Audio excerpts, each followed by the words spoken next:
Khade, Shri Narayan Chakravarti, respected Director Sir and Register Ma'am of IACS. I now request our esteemed guests to take their seats. And I will request everyone to please take their seats as well.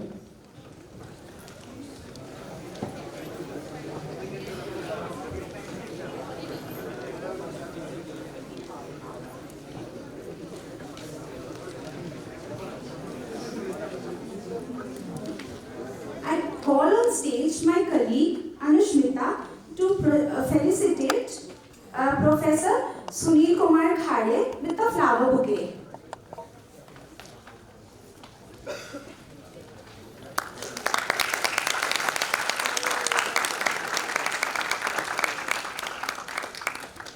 Let's felicitate Shri Narayan Chakravarti with a flower bouquet.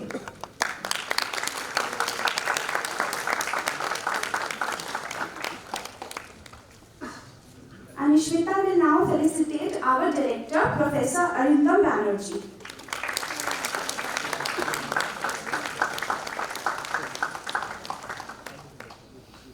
Next, felicitation of our registered ma'am, Ms. Sharbani Saha.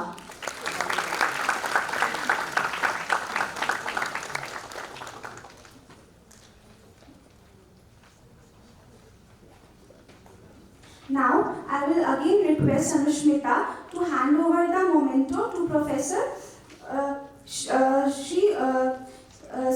Sunil Kumar Khade.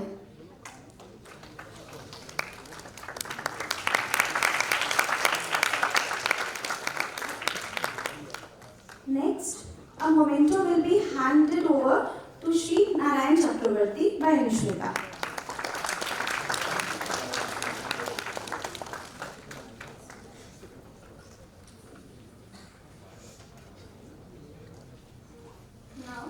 Now, I welcome on stage our director, Professor Arindam Banerjee, to give a welcome address.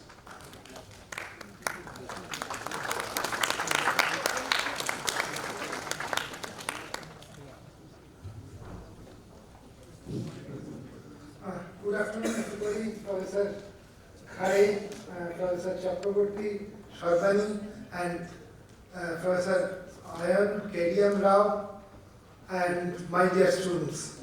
See, today is a special ceremony we are going to celebrate that is called India International Science Festival. That is a very good initiative by our very visionary person who is basically not in science, but he did a lot of things for the science, who is none but our Prime Minister Narendra Modi ji. He initiated these things in year 2015. So today we are going to have these curtain raiser programs as a part of the thing. India International Science Festival is an initiative of Ministry of Science and Technology and Ministry of Arts Science of the Government of India in associations with Bigyan Bharati, which is a science movement with Swadeshi spirit led by the eminent scientists of the country. The main purpose of IISF is the celebration of science by all. Engagement of common people with science in a joyful and entertaining manner is essential for healthy, prosperous and meaningful life. Through its creative program and activities, IISF provides opportunities to people and scientific fraternity in the country and abroad to come together, work together, experience the joy of doing science for the well-being of India and humanity. So, his call is to do science for the society. It's not science for science sake, correct? I'll just talk a few words about the Making India and Make for the World Global Manufacturing Summit, it has been identified as a focal theme of IASF 2024 is the transforming India into science and technology-driven global manufacturing hub. The focal theme for IASF 2024 is identified based on India's emergence as a formidable global manufacturing hub and hence a key player in the global supply chain, driven by its strategic embrace of science, technology and innovation, advanced manufacturing process, robust infrastructure. IASF 2024 aims at focusing a renaissance in the Indian manufacturing sector by harmonizing the cutting-edge technologies with traditional practices, thereby outreaching a new manufacturing area of precision and efficiency. India's strategic location and advanced manufacturing capabilities are attracting global companies seeking to scale opportunities and tap into the bargaining Indian market.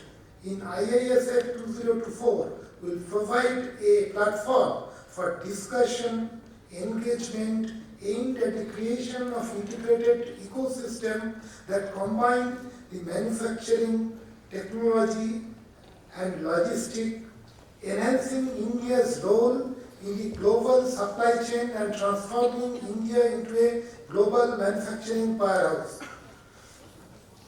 And then I will talk about the Nari Shakti, that means the woman's development in the woman-led development in science and technology.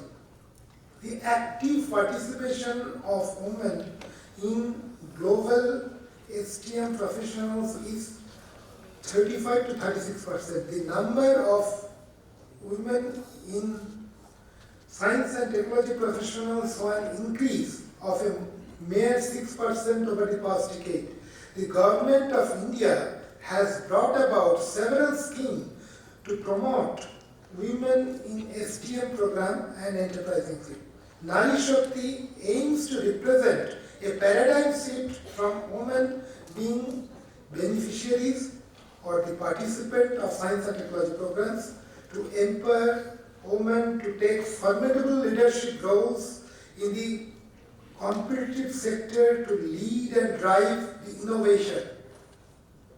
The event will focus on the active participation of women in the focused discussion aimed at creating structures that support women's leadership and ensuring their perspectives to have a great impact in science and technology policies and practices.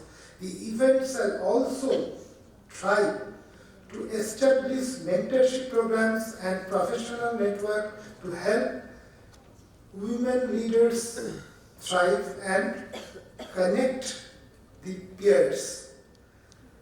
The last but not the least, I emphasize our youth scientist power, empowering the youth. The Young Scientist Conclave aims at providing a platform for empowering the youth in the field of science and technology for advancing to foster the areas of national and global significance.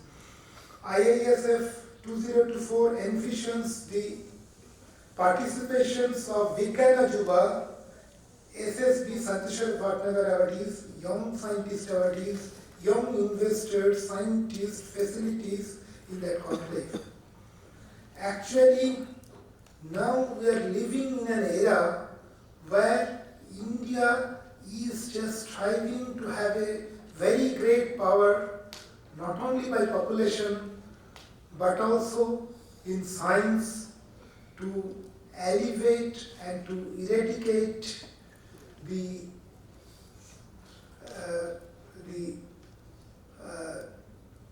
eradicate our that poorness, to improve our human quality.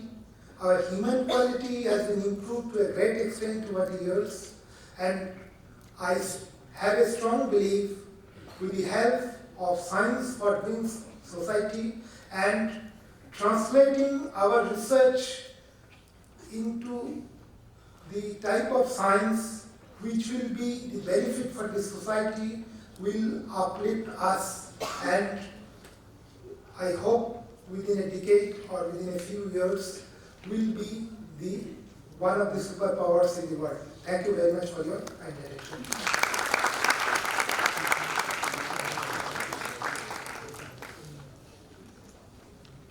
Thank you, Professor Arindam Banerjee, for your speech. Now, distinguished guests, faculty, students, and friends, it is my great honor to introduce a distinguished scientist and educator, Professor Sunil Kumar Khare, the esteemed director of IACS Kolkata. Professor Khare's academic journey is marked by excellence and innovation. After completing his PhD from IIT Delhi, he has made significant contributions to the field of biochemistry, particularly in the area of enzymology, extremophiles, nanotechnology, and many more.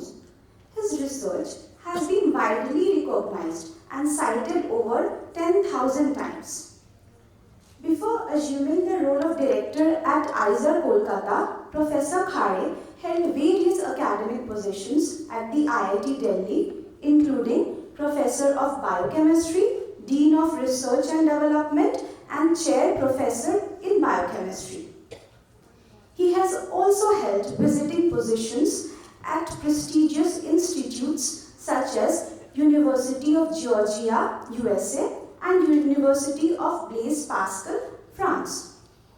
Professor Khare's visionary leadership has transformed IACS Kolkata into a premier center for scientific research and education. Under his guidance, the institute has made significant strides in various fields, fostering a vibrant research environment and inspiring generations of young scientists. So, please join me in extending a warm welcome to Professor Khare. His insights, expertise, and passion for scientific inquiry will undoubtedly inspire us all. So, please welcome on stage Professor Khare.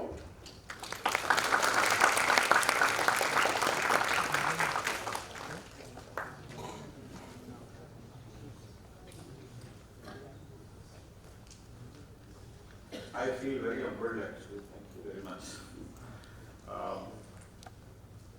Our guest, Padam Shri Dr.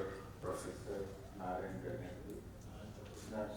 Chakravarti. We have a professor of the same name. So, Professor Narayan Chakravarti, Professor Arindam Banerjee, the director of IACS, and Registrar Sarpani Sahal.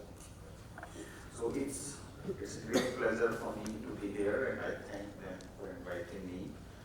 The distinguished guests of the dais, students, ladies and gentlemen. Today is the occasion when we are gathered here for this curtain raiser of IISF 2024, as director has already narrated. So IASF, he already told you the philosophy of IASF, but I can tell you that the first IASF, which is International India Science Festival, was held in IIT Delhi in 2015. I was there. And since then, the current one, which will be held in IIT Guwahati, is the 10th edition of IASF 24, which is 2024. You can see that he narrated some of the items which are going to be covered there, but I will reiterate some of these, like it's an initiative of, I will repeat, of the Ministry of Science and Technology, Ministry of Earth Sciences and Vigyan Bharati, which is a Swadeshi kind of science and society led by eminent scientists. Currently, the president is Professor Sekhar Mande, who was DGCSIR prior to this.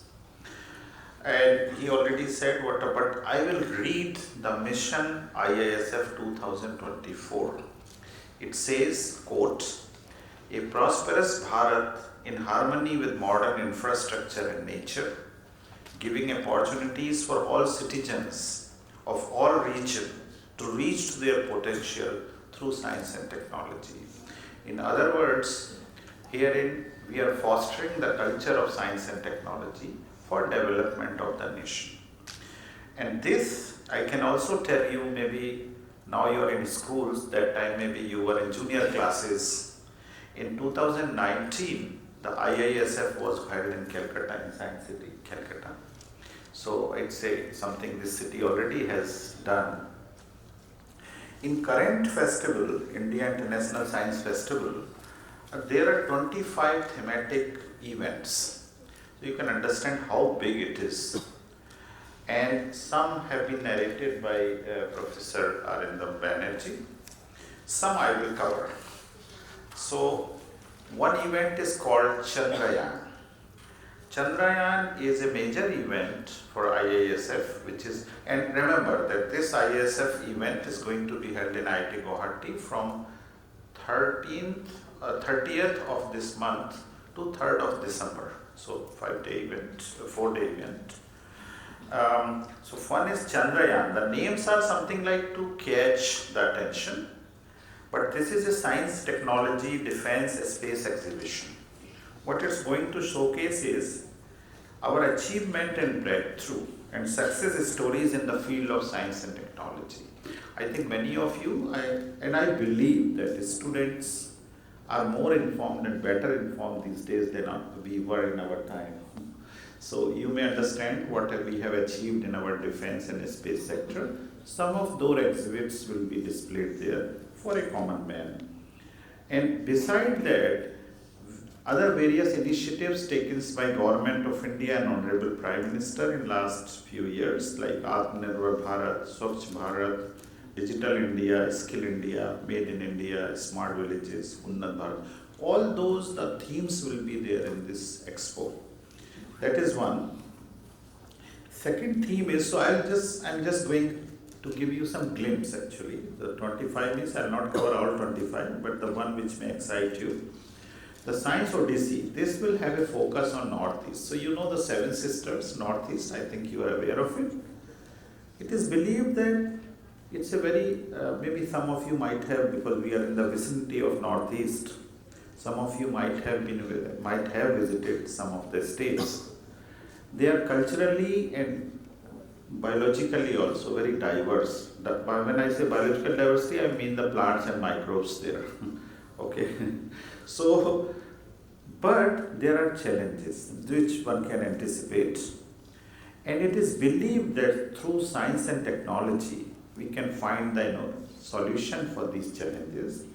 So this Science Odyssey for Seven Sisters will have public lectures and panel discussion on some of the areas which may excite you are agriculture innovation, biodiversity, disaster management, healthcare, infrastructure, education, and science culture. So you can see that these are relevant for those 7 states.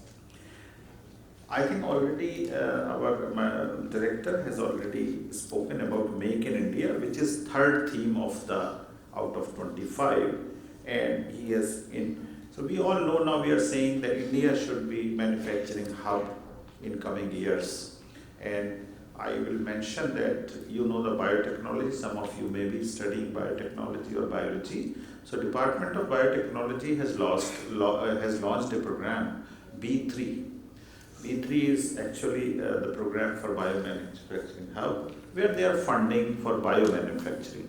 So since you are students mostly, I will go very simple. What is meant by biomanufacturing? Biomanufacturing means, see, for instance, the bacteria. We see earlier it was believed that bacteria will only give the disease, but then came the time when you understand they give the industrial products also. So we know that, for instance, lactic acid is produced by the lactic acid bacteria. We use it for many purposes. Even the polylactic acid, the polymers, they are made from those products. But question is, can you make it can you make a bacteria producing lactic acid at industrial scale? That is the biomanufacturing. Okay. So other countries are doing it. We want to do. I gave the example of lactic acid, which is worked out. But there are many products which we know that only bacteria produces in a very clean way. Can we exploit that process and produce it at the industry? So that is what is biomanufacturing all about. But it will involve the process engineers, it will involve the entrepreneurs, it will entrepreneurship, it will involve the scale up, etc. So that was the third theme. For you, the new theme is New Nalanda. I think many of you will be, please pardon me, I may take a little bit more time, but seeing young minds, because I was a teacher for over 30 years, it excites me. So maybe I will speak a little bit more. But New Nalanda, so many of you will be knowing Nalanda. Nalanda is said to be our country's heritage, rich heritage in education. So New Nalanda means can our students have that kind of scientific culture. So this is a student S&T village they are creating in that exhibition, where there will be interactive exhibits and demonstration for the student from class 8th to 11th class. So you can understand the attempt is to excite you to pursue the STEM. You understand everybody talks about STEM these days. Science, engineering, technology and mathematics. So once you go to that kind of S&T village, some of you may be very, and I will just give a little bit different flair. I come from a region where people probably more prefer engineering or these days maybe MBAs and all. But when I came to IACS Kolkata, I realized this region is a great region. It's a rich in science. And here are the students, I see my own students in BSMS program. They come for science, they leave engineering. Those one example was somebody got selected in IIT Kharagpur, but he preferred to join IACS Kolkata for biology program. So science is a flair of this state. That's why such a big institutions are here. It has a rich heritage of science. Country science emerged from this place. So I think this S&T village is to excite you all to pursue the STEM education. And then this is probably related to us. This program is called Pragya Bharat. Pragya Bharat is for little like maybe our scientist. This says what should we do, what science and how we should do it, so that by 2047 is a word now everybody talks about. By that time Bharat becomes Viksit Bharat. Though it looks dream, catchy words, doesn't matter. What it means is, as a science and the spirit of science, can we do something so that we again take pride in the science of our country? So then in this case, there will be public lectures, panel discussions, very eminent scientists will be there and they will discuss how to position ourselves as a leader of the world in the science. And I will ask you, most of the students now may be aware, what are the key areas you hear so much development these days? One, of course, everybody says artificial intelligence and machine learning. We all know it. It's a buzzword now.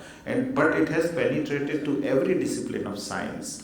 And in coming years, if you do not know the application of AI and ML or don't understand the basics of it, you will be kind of illiterate because then you cannot use data. Okay? And even now, we find it difficult. I think even my son someday said, I was struggling to write something, and he said, use ChatGPT. And I said, oh. He said, just download on your mobile, and you will find the many, many things at one place. And it's amazing. I use it now. But I don't copy it, but I understand the information at one place. Challenge for the teacher is to see the assignment is not done by ChatGPT.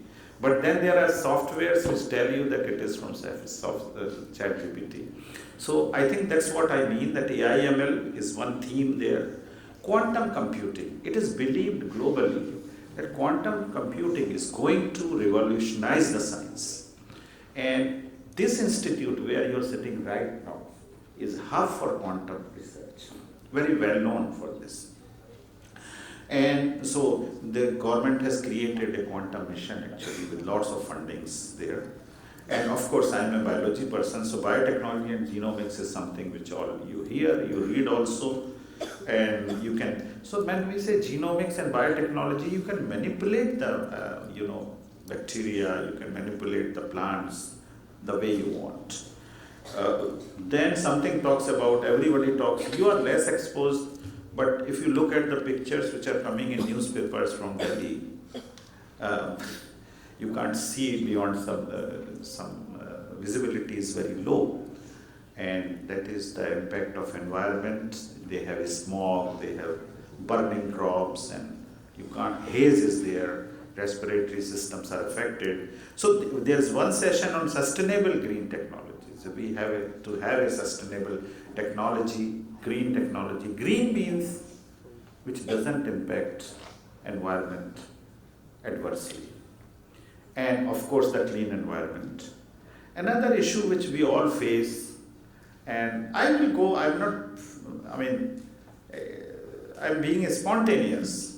So someday, and you might have encountered either your email account is hacked or your mobile, these days even mobile is hacked actually. I had mobile with me and somebody telling, no, I received a number, your message from your number, and I was just, so cyber security has become of the paramount importance. The technology has developed. We all by click of mouse or click of button, we can transfer money, we can transfer information just in the hand. So we do have this kind of advanced mobile systems. But along with that came the problem also. So this cyber security is actually very important. I think everybody should. So there is a discipline, people are working, and private companies invest a lot to protect their data, their information by cyber attacks. You must have, that's what I again will repeat, that students know more than us actually. So government sites are hacked, this has a hack. Few days ago, the Indigo, Indigo site was hacked and the passengers were stranded in the airport for 12 hours or so, nothing was working. So along with the development came the responsibility, but issue cyber security. Then advanced manufacturing we already discussed. Now everybody says One Health or healthcare innovation. I think many of you maybe 2-3 years ago, I believe that there is no one, maybe in this hall also, whose family, someone dear, friends or some relative has not suffered by COVID. And that's rare. This has impacted us in many ways. Health become a paramount thing. Viruses are mutating, and I believe that in coming years, more mutation, more virus, you have to handle it. But the bright light was that very fast the vaccines were developed. Okay, it was identified very fast. So that was the miracle of science, that we could sustain ourselves. So healthcare is very important. India is becoming diabetes capital. I think I'm sure of my age, whosoever is there, either is pre-diabetic or going to become diabetic kind of.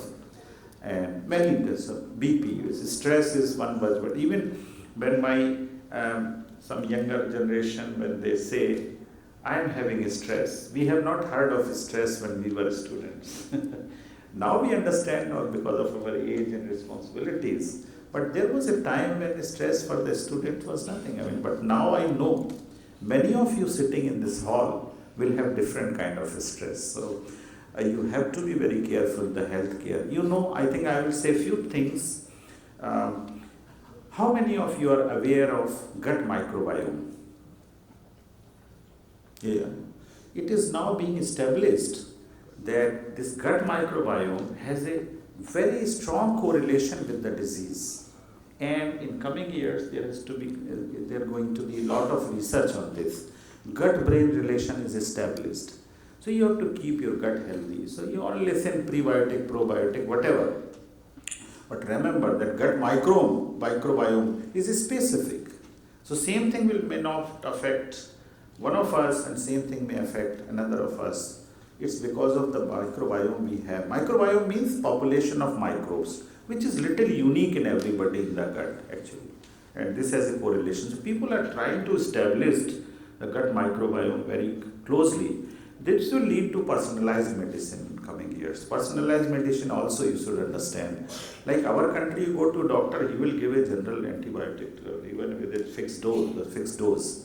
But it's not the case. Now you will have a DNA chip with you. You go to hospital, you will see your chip. Accordingly, you will try to give you the, not here, with this development will come to us. Then is the educational technologies. You see now smart classrooms, smart boards, all those technology. I think teachers are sitting there. They understand what is meant by educational technology, and we have to be aware of it.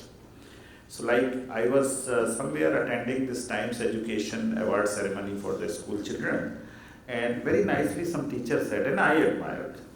As he said, the concentration span of students were earlier 30 minutes. In my time, maybe 1 hour, then 40 minutes, now 30 minutes. Facebook, maybe 20 minutes, and now it's 2 to 3 or 5 minutes. So they say it's a reel, which is now. Now you don't read the whole message, you see the reels. So the span is very short. So technology has to emerge like that, so that it carries the attention of the student. Automation and robotics, so I think this is need of our things has to be automated. This is becoming so. So this was a major theme Pragya Bharat actually, which will be tackled these different things. There will be deliberations, people will discuss, some of them may be benefiting. Women and development to led SNT, Nari Shakti, sir has already mentioned about it. This is aimed for the, and now 35% women in the science, we believe it should be more, they should be leader. So there, that kind of interaction of them with the CEOs of the companies will be there. For students, again, there is a session on SNT in hackathon. So you understand that. That will be problem solving. And in this case, the problem statements to the schools are given by the ministries. Then there is a state level screening, and 100 ideas will be finalized. Top 10 will be enlisted, and then some prizes will be given. So so we have to be innovative. Students are most innovative. So this hackathon is for them. Then there is a young scientist conclave. So some of our colleague again for us, the young scientist in this institute, faculty member in ISR and elsewhere, they look forward, how do we proceed? Where do we get funds? What are the ideas we should work on? So all that will be covered in the young scientist session. I think government has now many schemes under Anusandhan Research Foundation, which is launched recently. So there is a dedicated, kind of funds for young scientists. Those who are there can understand. And Bhatnagar Award is now Vigyan Yuva Awards. So those all will be there to discuss how they have achieved those the achievement and were honored by the awards. I should mention here again one of our guests, Narayan Chakravarti, is Padam Shri. He's Padam Shri, so you can understand when I talk about the award. It was an honor to see him. Many of you may be knowing he works on arsenic toxicity. He's a very well-known person for that, I think. So that's what award thing. And then thoughtful leader roundtable. This is very unique. When I read it, the minister, secretaries, and CEO will be there in this conclave. They will discuss the policy. So everybody talks, we'll do this, we'll do that, but where is a roadmap and a policy for carrying the country forward? Our needs are different than other countries. Every country has its own unique needs. So here has to be policy, what we should pursue, okay?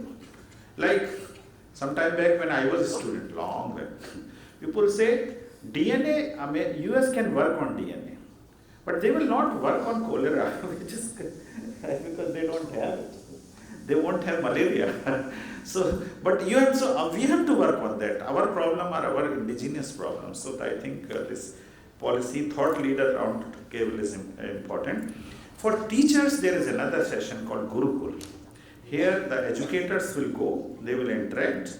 Educators, teachers from the schools and colleges, they will have this professional development, technology integration, and those recent technology, educational technology sessions. And then mission startup. Everybody talks about the startup, but how to really translate your idea into technology or business. So,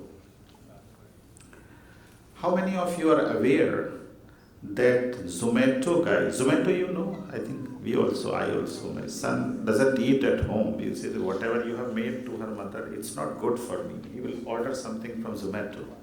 Do you know that Zomato guy is a BTech from IIT Delhi? Yeah. And many such, Ola from IIT Bombay. So there were ideas, but they translated it into startup.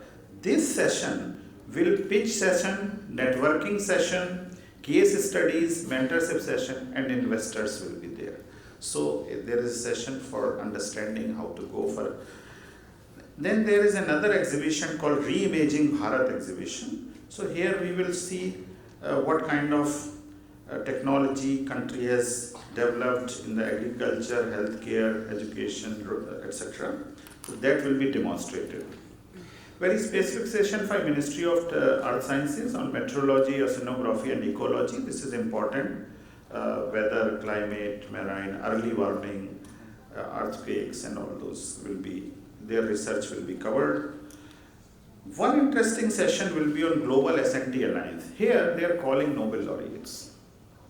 So it will be nice to listen to them and their experiences, and this also will have a representative from DAD, Fulbright, other foundations, Royal Societies, TWAS, and also the journal people, Springer, Wiley, elsewhere, etc. So this is another good session where you will see the leaders in different this thing.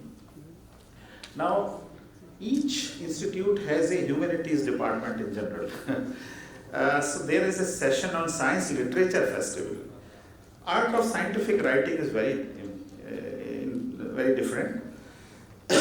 On that there is a session, Science Communication and Science Journalism, which is very important. And then nuclear energy, how it can help the country to become self-reliant, and then face-to-face new frontier on S&T. This session is Frontier Face-to-Face. Student and scientist will interact in this session. You can ask from them. They will share their experiences. It is an interactive session.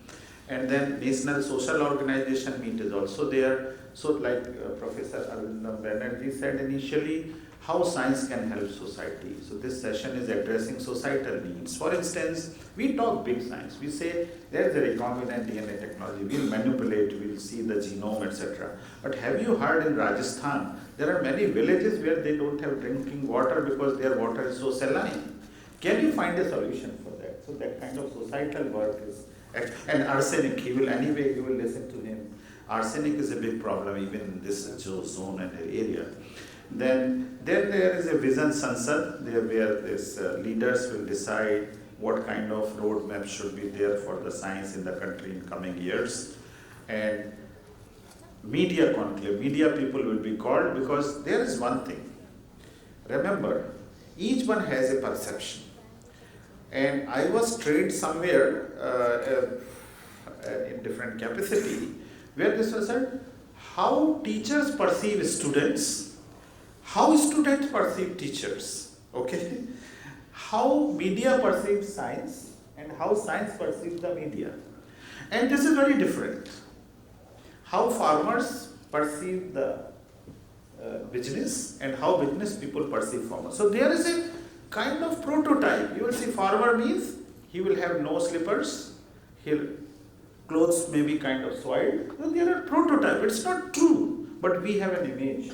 So this media is also very important in propagating. They have certain image, we have certain image for them. So this session probably will break the ice between that. And then icing on the cake is there is a Northeast food street, which I am very foodie. I would have preferred to be there. And then Saga of Indian Science, where history of Indian science will be demonstrated. For that, this institute is the right place.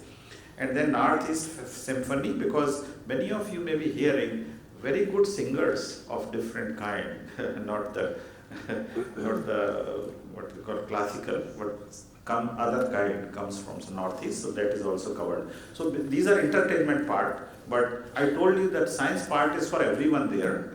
It's for teachers, it's for scientists, it's for young scientists, it's for women, it's for leaders. And it's for real science, the Pragya, which I discussed in detail. So this is all it's going to happen in those 4 days in IIT Guwahati. Now question is, how are we placed as IACS for this program? So many of you, I think you are here in this city, so you may be knowing that this institute was established. I think it is one of the oldest institution in the country for the science, and I just lit the lamp with lots of pride for the man, Dr. Mahendra Lal Sarkar, who established this institution 1876. Such an old institution, and what a vision that time. He was a private medical practitioner, and it was in Bow Bazaar that time. It was not here. And now you are going to have a new campus somewhere, which is called a Smart Campus probably. Contribution of this institute has been great. So you may be aware if I repeat, so don't pardon me if I am repeating, but Raman effect came from this institute. Honorable Sir C.V. Raman joined this institution in 1907. 1928 he discovered the Raman effect. You may be reading in the books. At 1930 he got the Nobel Prize. So this institute has a rich history. Our India is very few, and this region has 2 at least I know. Another one is in Santiniketan, and other discoveries from this institute has come by Devashish Mukherjee, who developed MK-MRCC method to account for electron correlation in molecular system. That's very well known. Professor Kankan Bhattacharya, I think many of you may be knowing, what he discovered was called biological waters. Okay, so many more, which so I may be pardoned, I'm not covering all, but very illustrious history of this institute for the science. So the question is, this institute is well poised to take these spirit and objective of IIFS, take forward. Okay, so that's why you are sitting here, and our purpose is to motivate you for this career, science, which can solve our problems, can help us in overcoming the challenges country faces through scientific solutions. And you are sitting right here at the birthplace of science, probably I would say, in this country. And many people, you know, like Honorable Professor Meghna Saha from this institution, Professor Krishnan, many more actually. So very rich institution. I'm proud to be here today. And then to tell you that there can be correlation between IISF and IACS, and in your schools, please try pursue the science if you are interested.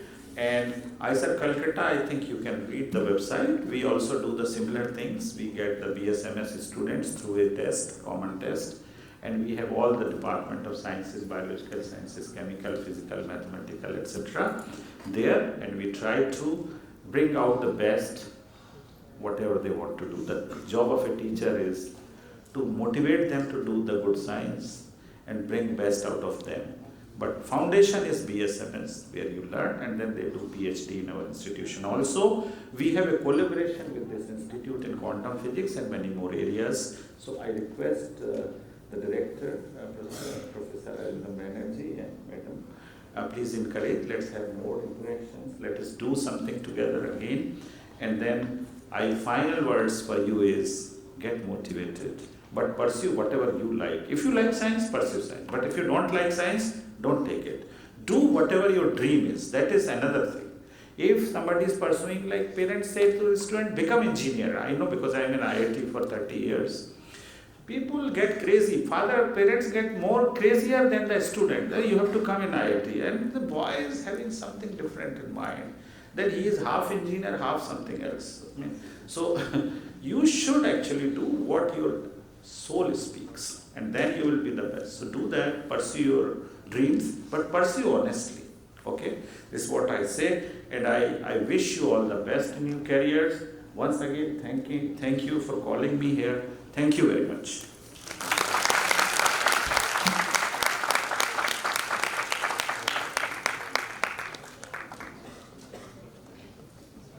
Thank you, sir, for your valuable insights and inspirational knowledge. India International Science Festival 2024 serves as a platform to celebrate the innovations and achievements brought by India to the world of science and technology by bringing together renowned scientists, researchers, students, and innovators from across the globe to share their knowledge and encourage innovation. Let's take a glimpse into the fascinating world of science and innovations that's transforming our nation by a videographical representation. I request our technical team to please play the video.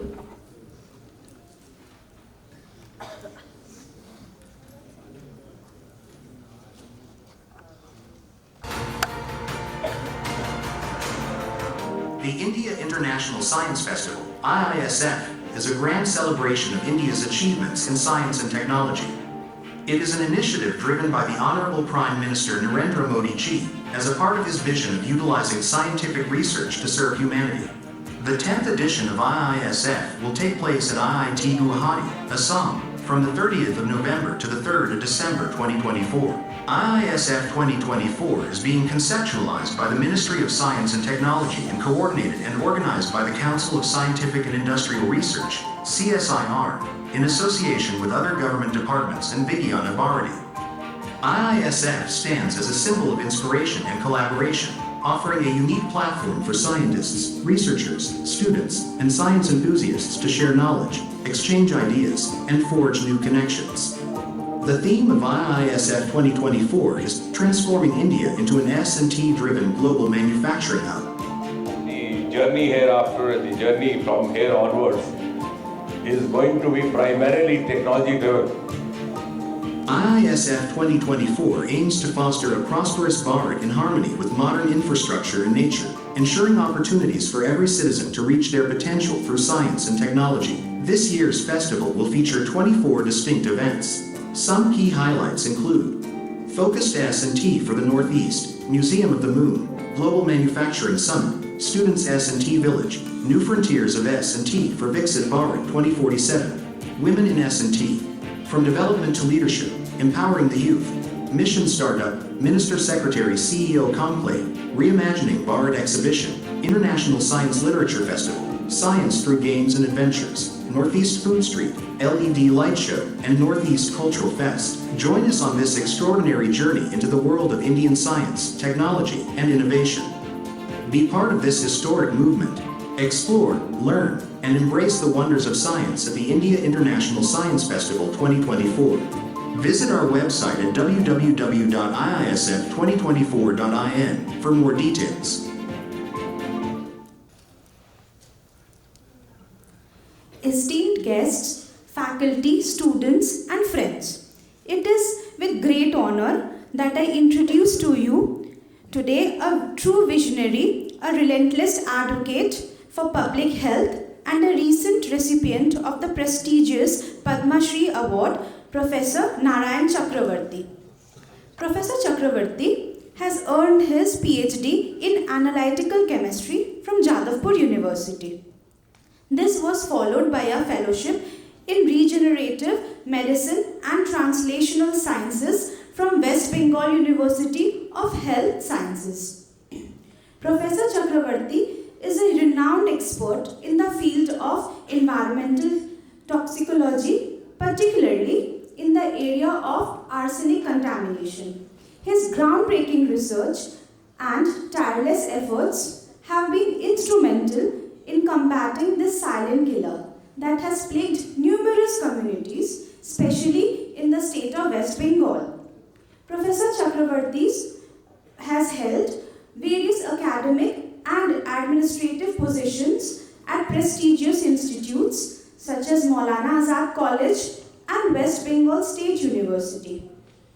His dedication to teaching and research is evident in his role as a teacher, as a guest teacher, visiting professor, and head of the Department of Chemistry.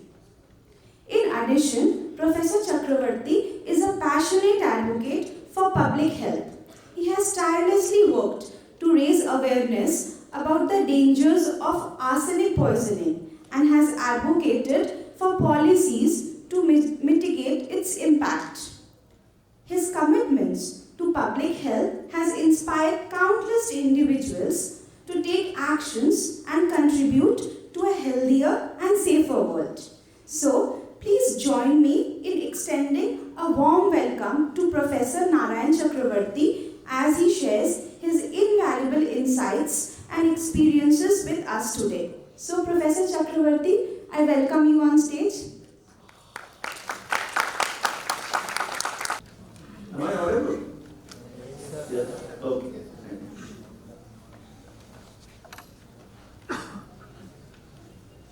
Actually, I was told that this lecture is supposed to be in preferably Bengali. That would be very difficult for me, and I hope if I just take the privilege of talking in English with say 10-15% in Bengali, is there any problem for you? Okay. So, I have been told to make this awareness program little bit helpful by sharing my own experience. Actually, regarding arsenic toxicity and its treatment, it has been told that I have a lot of works and all these things, but very few people know that in the 80s of the last century, I first made the contribution regarding the two different standard, that is lower limit and upper limit of fluoride toxicity, which has been approved subsequently by the government of India at that time, and ultimately that was incorporated in WHO standard also. So that is another problem, and as Professor Khade was telling about the Rajasthan arsenic toxicity, they have this fluoride problem, means fluorosis, that is exceeding the upper limit of fluoride is also in Rajasthan and in Tamil Nadu, especially in our country. But my point is different. That is, as Professor Khade, with his enlightened lecture, I was also inspired with his lecture at this age. So I hope you will be encouraged also. And those who are not interested to go to further study in science, my advice is you cannot leave science in your even day-to-day life. As well, you cannot avoid poetry for your cultivation of brain and mind. You cannot leave flowers, the aroma of flowers that comes both from science as well as from, say, non-science, maybe you call it arts or something like that. Even commerce, because a lot of business is associated with flowers nowadays. So, I have been told to say something about arsenic toxicity, but my work in alleviating arsenic toxicity, that is the treatment, that is combination therapy, which is now the doctors, the clinicians are using.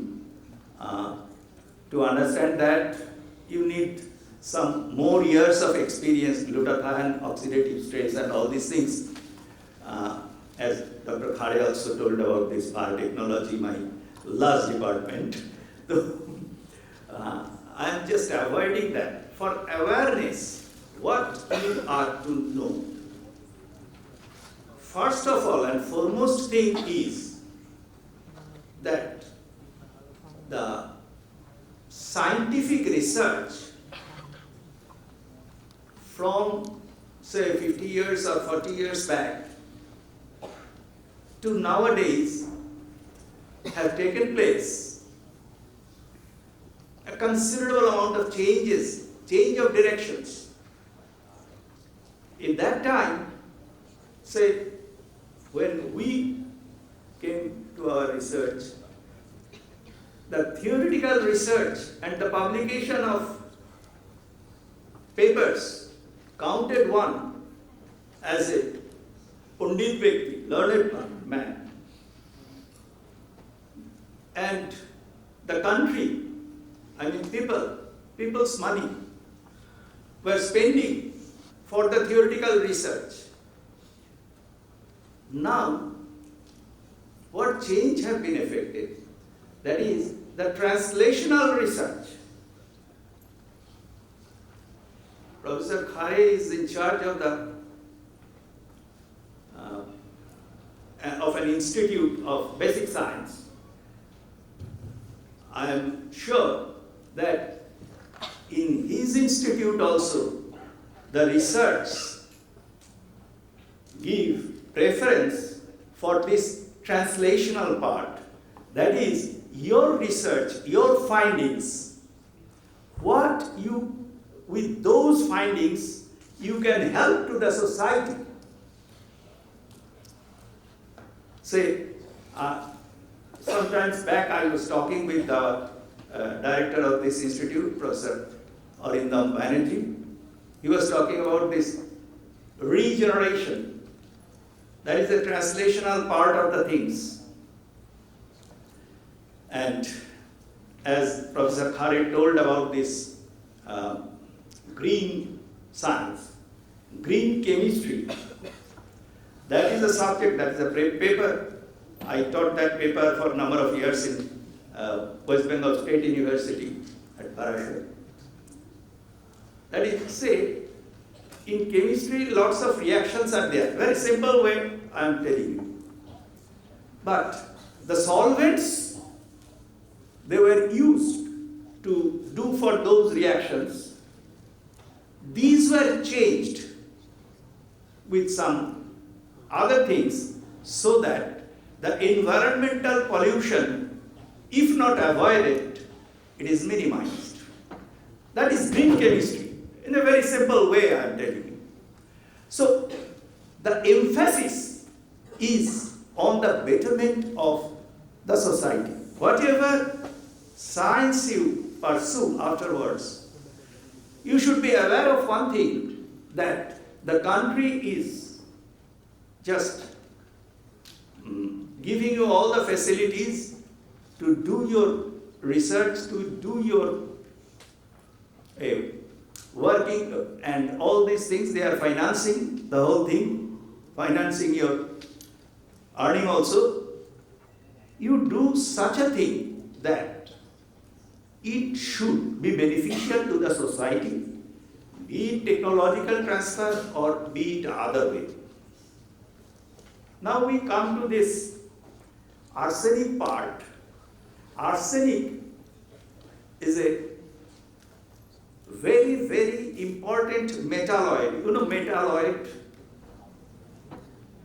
It is between metal and non-metals. Non-metals are certain things, say oxygen, say nitrogen, silicon. Silicon, well, something more towards non-metal. And there are metals like lead, like iron, they are metals. But in between certain elements are there. They are called metalloids, very specific elements. Arsenic is one of the kings of these metalloids. Metalloids have a unique character. They can go to the cation, they can go to the anion. Right?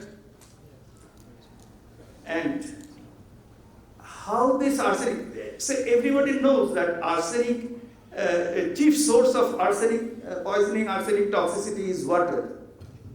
That's true. And it is bio-non-degradable, we all know. But the main point is that the higher state, that is metallic form of state of arsenic maybe, well, it is a very simple way I am telling, maybe the professors can have their idea. I am talking about the plus 5 state. It is not metal itself. That is absolutely not toxic in physiological system. But in our physiological system, there is a thing known as glutathione. You will understand if you go for further study in biochemistry, biotechnology, glutathione. That is a very important thing. This glutathione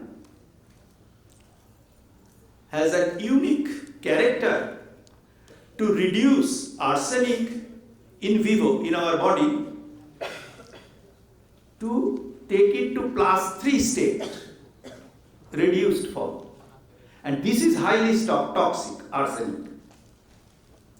So, arsenic, if it is toxic or non-toxic, you just drink arsenic water. You just cook with arsenic water. You bathe with arsenic water. That may not be toxic. But in your body, in time, it will become toxic. This thing, this knowledge first make my interest into the subject. I am talking about my life. So I went on further study. I am giving you something about this type of dushtu, very naughty element, which once affected more than 60% of the population of Southeast Asia as such.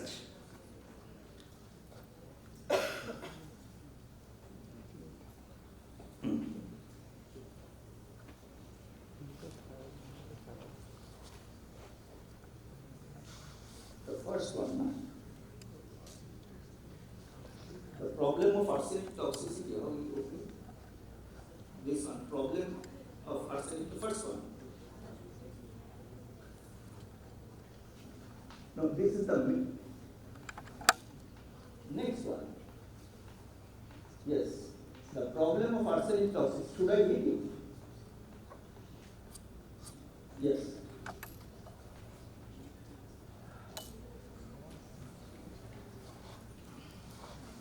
I have just told about this part.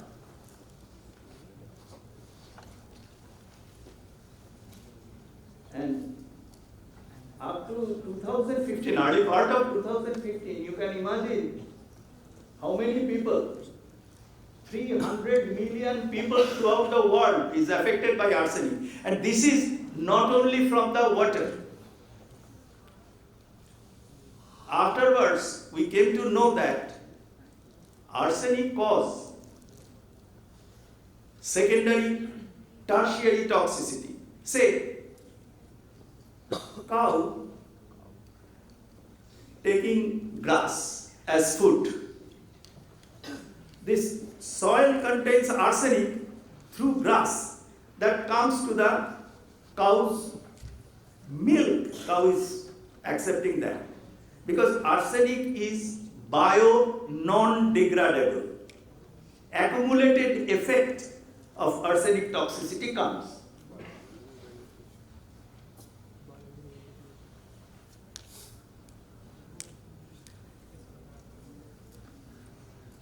These are the data.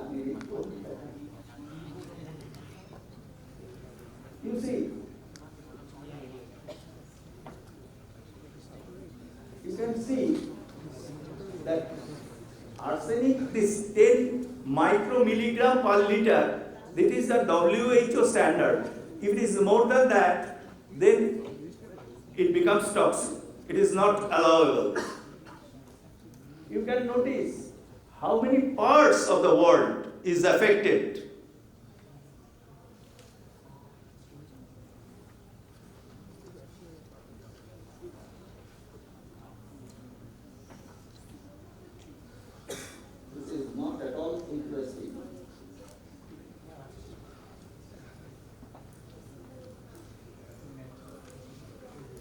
source of arsenic toxicity. As I have told you that, well, primary from natural water, groundwater means. Industrial pollutant, with industrial pollutant arsenic comes. Herbicide, insecticide, and occupational hazard. It was first found in Africa and South America that some asbestos industry people are affected by arsenic toxicity.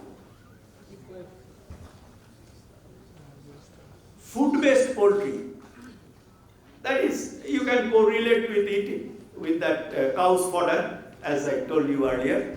Say chicken. They are taking the fodders which is contaminated with arsenic, and you are consuming chicken, and that arsenic comes to you. Microorganisms, they also are affected by arsenic. And by the way, I am telling you that, well, some African, Egyptian scientists I can remember, they first showed that seawater contains arsenic, and lots of sea animals were affected with arsenic toxicity. That may come through these microorganisms, and microorganisms are necessary ingredients for the fermentation to make wine. From this microorganisms, through microorganisms it comes. And well, volcanic fossil fuels, it is also a source of arsenic in the Middle East also, in Indonesia. This volcanic fossil fuels contains arsenic.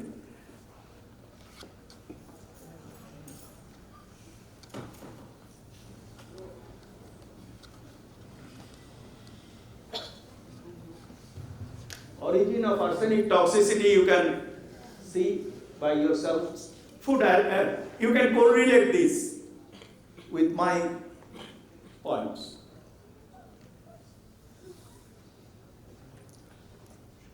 Now, I was talking about that arsenic has some health hazards, health problem.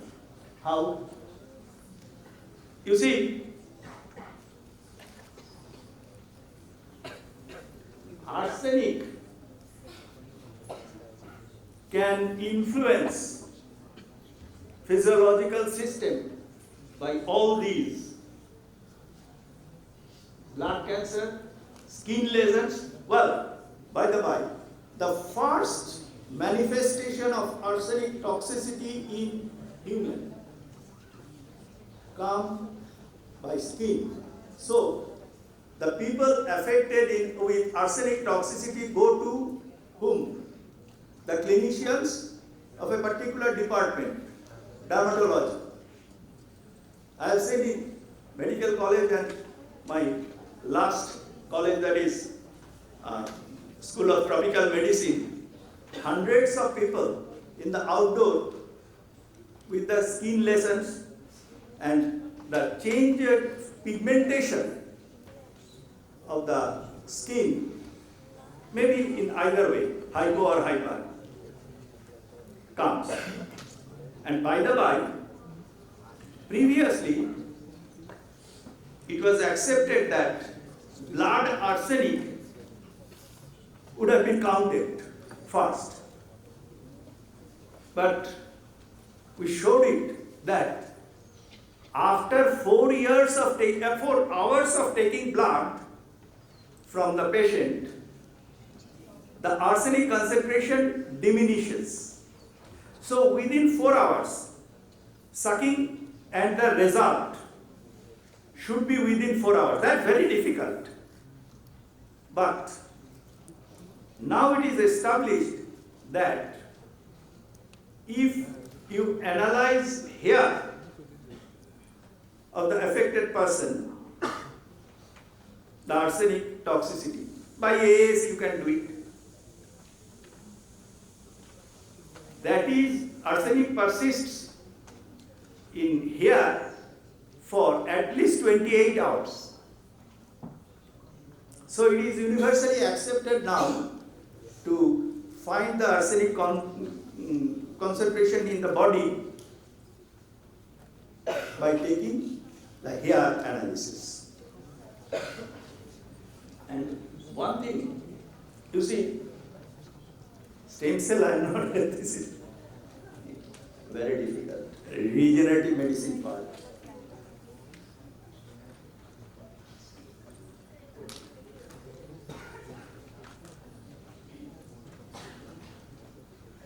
Actually, this is, are you interested?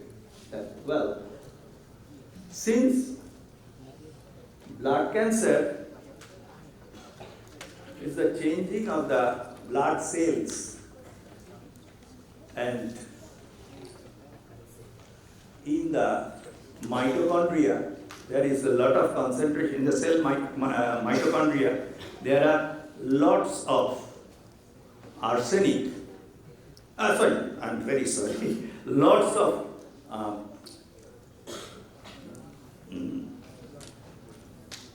glutathione present, and this glutathione is the carrier GSH,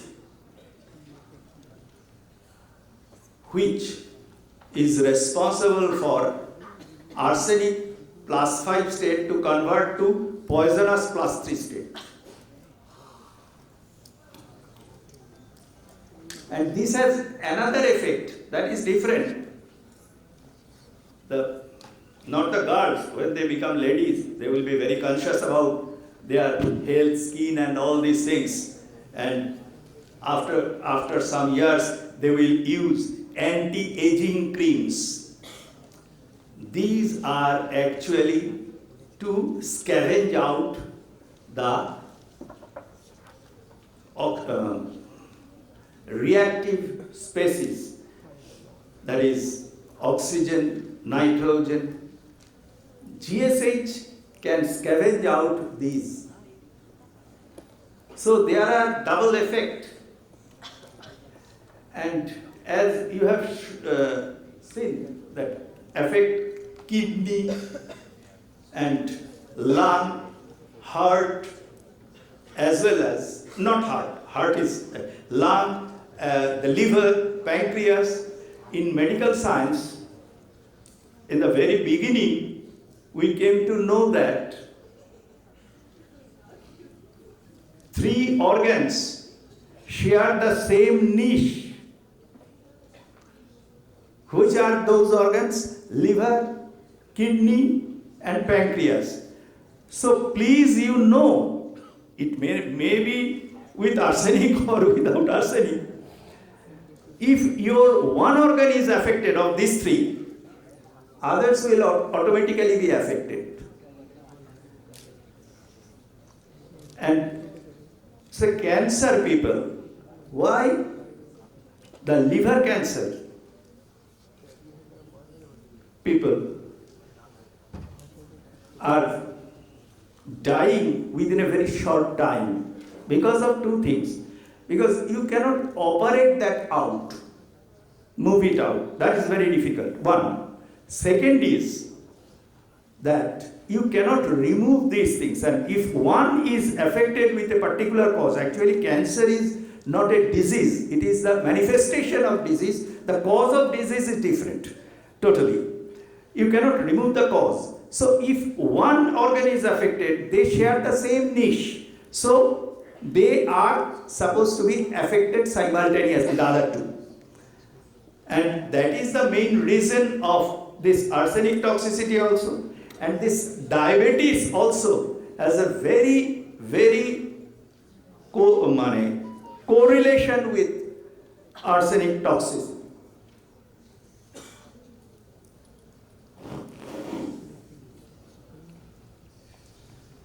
When the people affected with arsenic comes to the clinician, This is the latter stage. After the change of pigmentation, this thing comes. Skin lesions.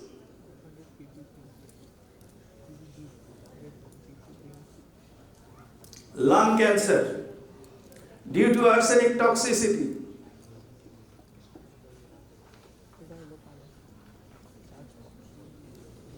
University of Berkeley. Stem cell cancer. You know stem cell. How many of you know stem cell? Please raise their hand. None. Actually, I'm giving you the most preliminary idea about this stem cell. Maybe Professor Khare is laughing. Anyway, so, stem cell is the mother of all cells. Stem cells. We all have stem cells. I have a very little one and you people have much more than that because of the age. And stem cells have some unique character. At a very tender age of a stem cell, it can transfer to any kind of cells.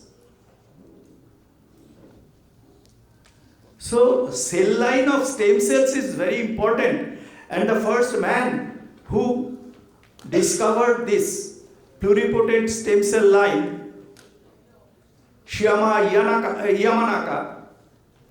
he got Nobel Prize in 2012 for the stem cells. And stem cells is the basic part of regenerative medicine nowadays. We have replaced the knee replacement surgery with stem cell injections nowadays.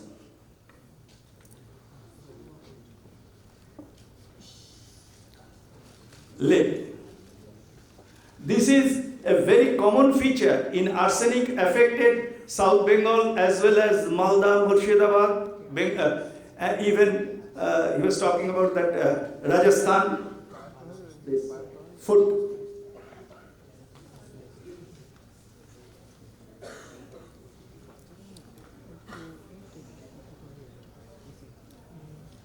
Cardiomyopathy. You can't understand at this moment this portion.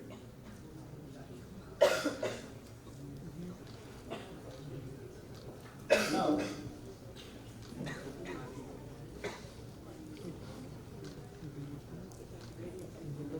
I have told you about these things in a very simple way, avoiding those ATP and all these things, oxidative stress I have already told, and these actually damage DNA. I will come to this afterwards.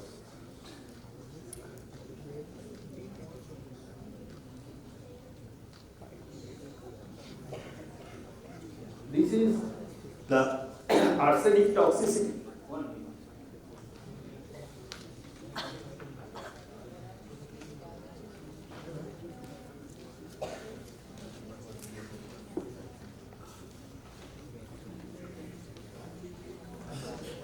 Pentavalent arsenic drinking water, as I have told you, that pentavalent arsenic is not toxic, it is non-toxic. You are drinking a non-toxic thing, no problem. Entire cell through inorganic, inside cell converted to trivalent through glutathione. Reactive oxygen species, oxygen, nitrogen both, oxidative stress, attacks thiol group of the DNA. That starts the DNA damage in our body through arsenic.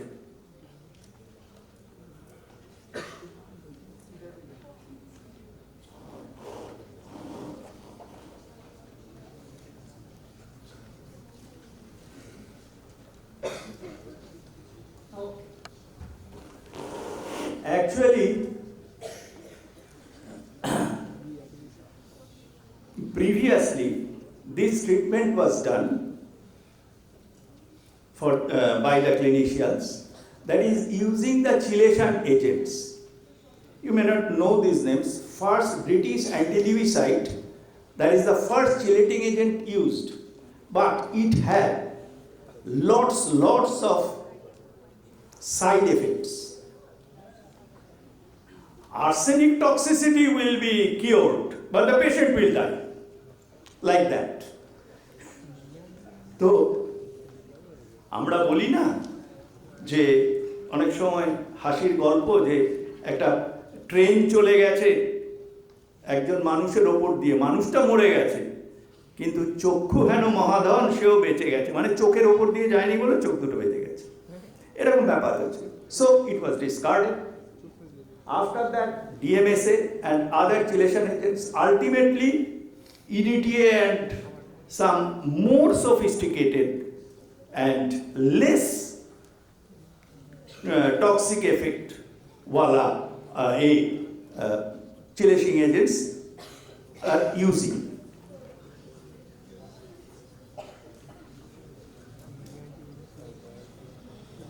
Now, this is our role, that is nutritional intervention. These together nowadays are used by the clinicians and known as combination therapy.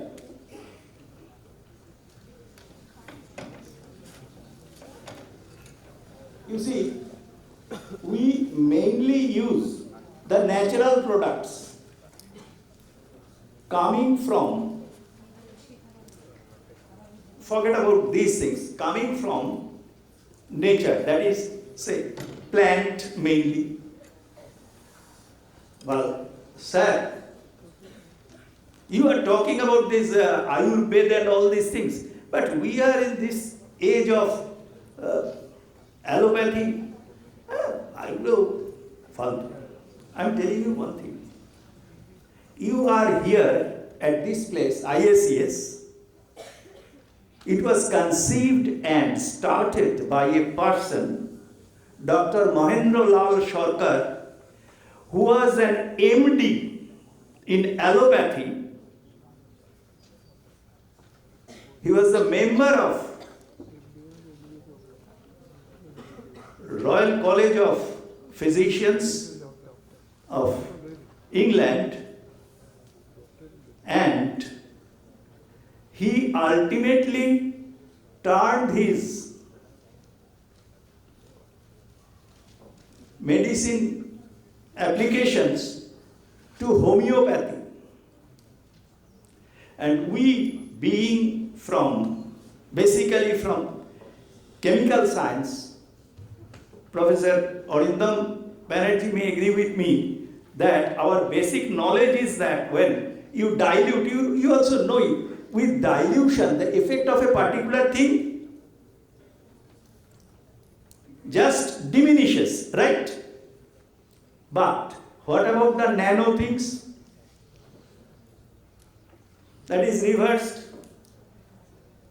And well, in homeopathy, they may dilute in one way that I don't know. I really don't know. That may be more powerful than the macro things. Maybe.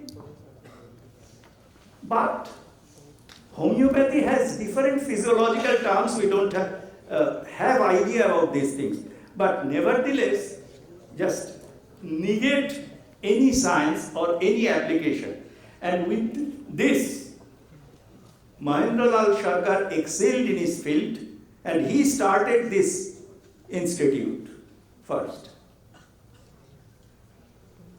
Likewise, you may not know that in once upon a time, Ramesh Majumdar's book also corroborates this thing,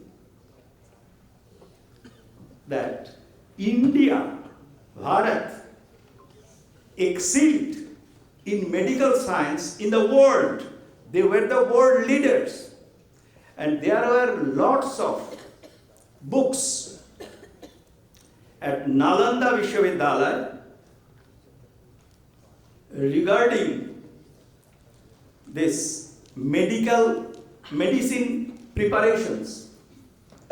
And there were certain books which were handwritten and only one copy in this world.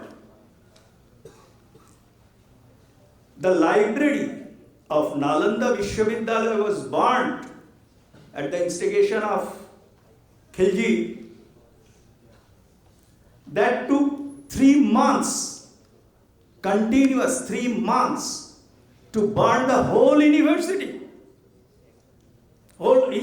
library. 3 months. And there we lost this purification process. Say, nature mother has a very peculiar thing. We have in a plant particular alkaloid or particular group of alkaloids. They alleviate certain physically challenged conditions.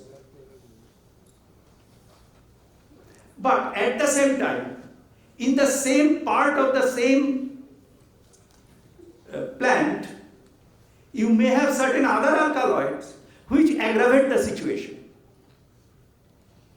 What these Ayurvedic people who excelled in the world in medical science,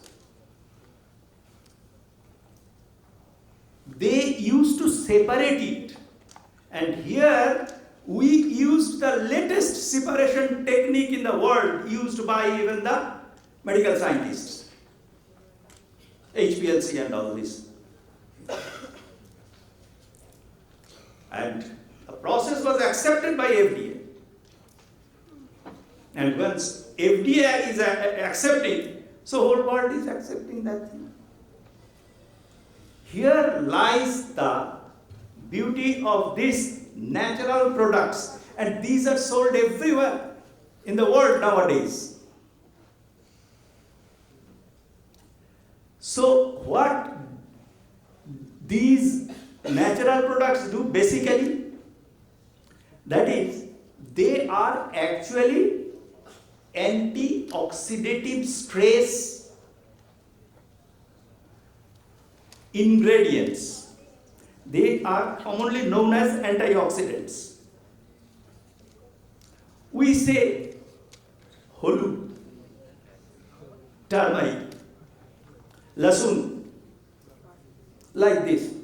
But they are very crude. The particular ingredients, I don't have time for this. I can discuss every antioxidant and their effects. I'm telling you a very important ingredient. You can try it also. Shojne data kojon khao? Raise their hands. Oh, almost everyone, except very few. Why not? I don't know. All tumi khao na? Shojne data? You know, সজনে গাছে সবচেয়ে কম যে উপকারী সেটা হচ্ছে data.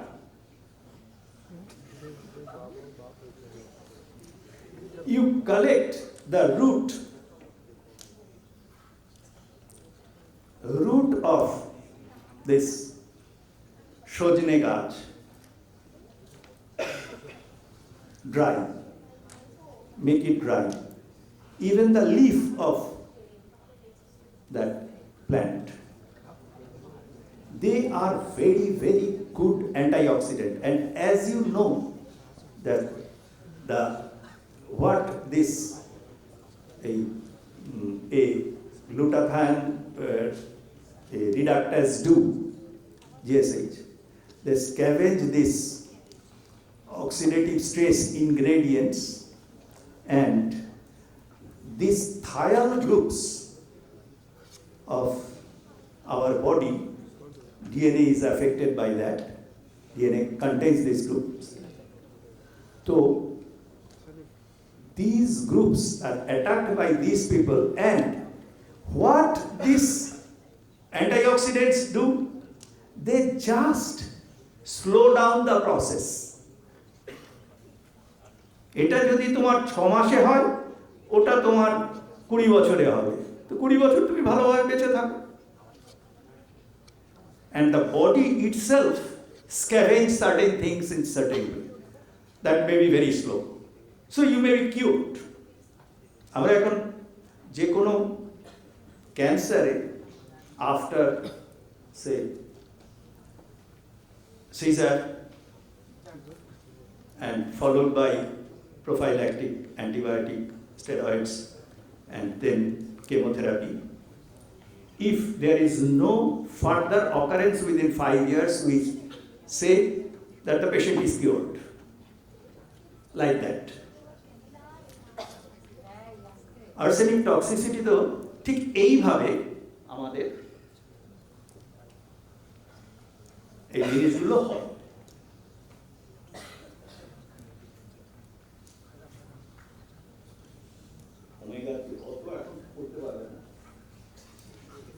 Functional food, as I have told you, these are the foods. আবার sugar কেনের অসুবিধা আছে। সুগার কেনের কোথায় অসুবিধা আছে? ডায়াবেটিস বাড়িয়ে দেয়।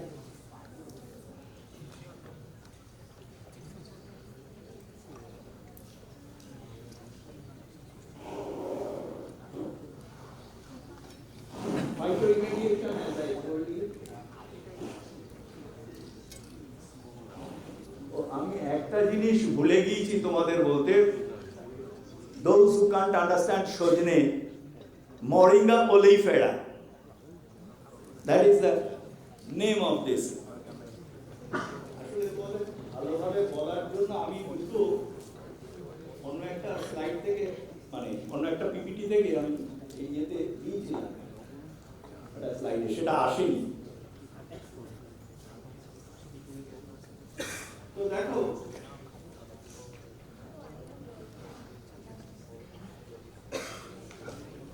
I'm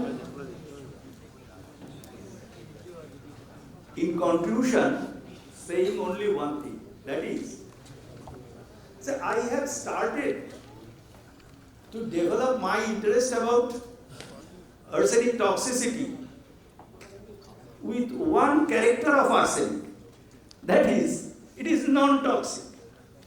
In air, if you please keep in air the toxic arsenic 3 component in a glass of water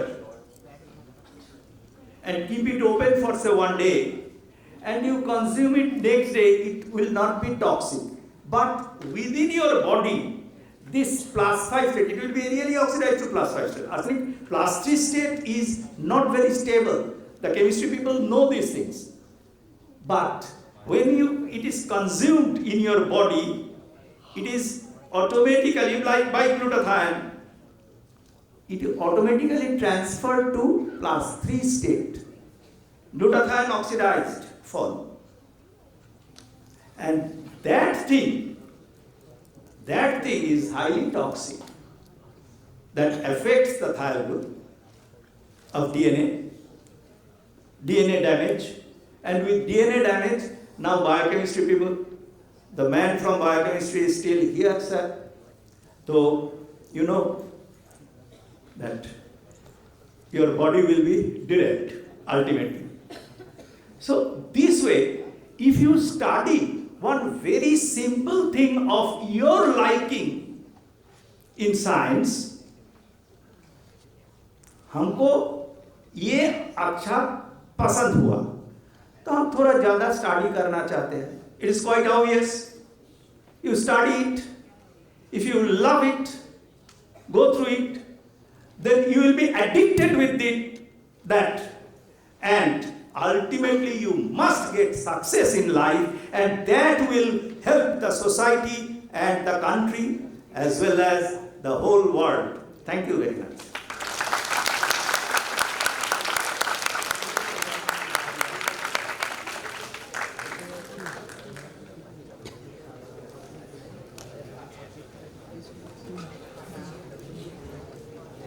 Thank you, sir, for your wonderful speech.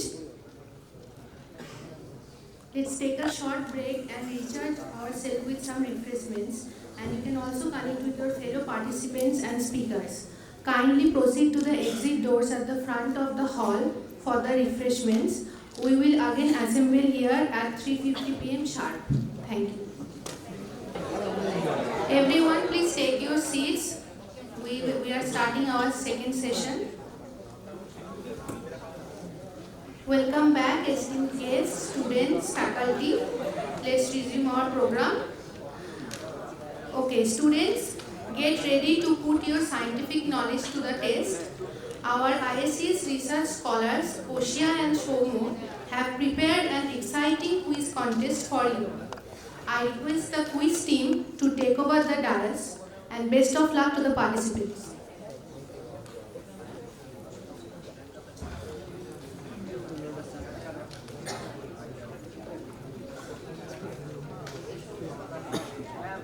Good afternoon, everyone. Welcome to the Scientific Quiz Contest of IASF 2024. Myself, Oshia, your guide through this cerebral adventure. And I am Shomo. So, বাংলায় বলতে হবে? Okay. So it's fantastic to see so many enthusiastic students ready for the quiz adventure. Aren't you? Okay. So for the quiz, first of all, we'll have a few questions about the event and the institutes we are in right now, so that we get to know, like, you really know about what's happening here. Okay? And before we dive in, we have a quick rundown of the rules. That is, first thing is, whenever we show the questions, do not answer it then and there. Just raise your hand and our volunteers will come up to you with a mic and then you can say the answers. Okay? Do not shout out the answers. And answers will be evaluated on the spot, and the winners will be rewarded with a small gift. Remember, the quiz master's decision is the final. Okay? So let's begin without further ado.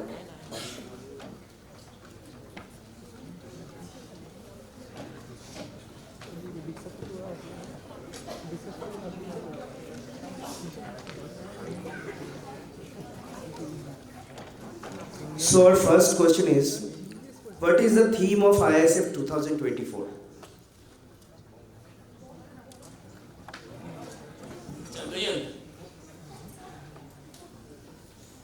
No.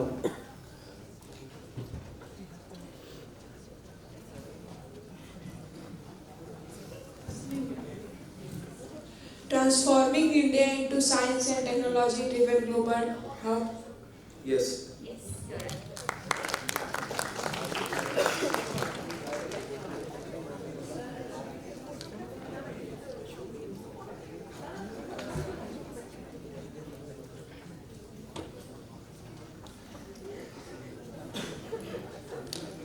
And our next question is, who is the founder of IACS, Indian Association for the Cultivation of Science, the institute we are in right now? Dr. Mahendra Sarkar. Yes, that's right.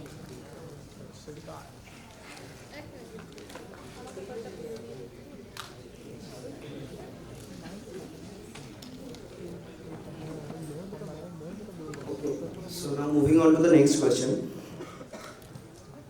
What is the founding year of ICS? 1876. 1876. Yes, right. That's right. And the next question is, which significant event in the history of IACS occurred in 1928 and what was its outcome in 1930? The invention of Raman effect and the Nobel laureates of C.V. Raman. Yes.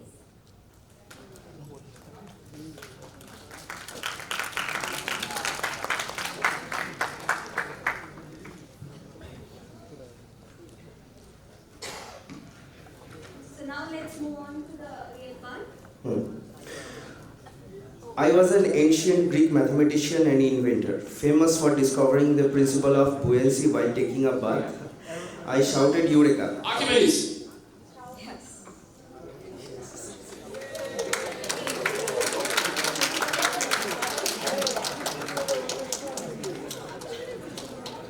Next one is an MCQ question. Which animal can hold its breath the longest underwater? There are four options.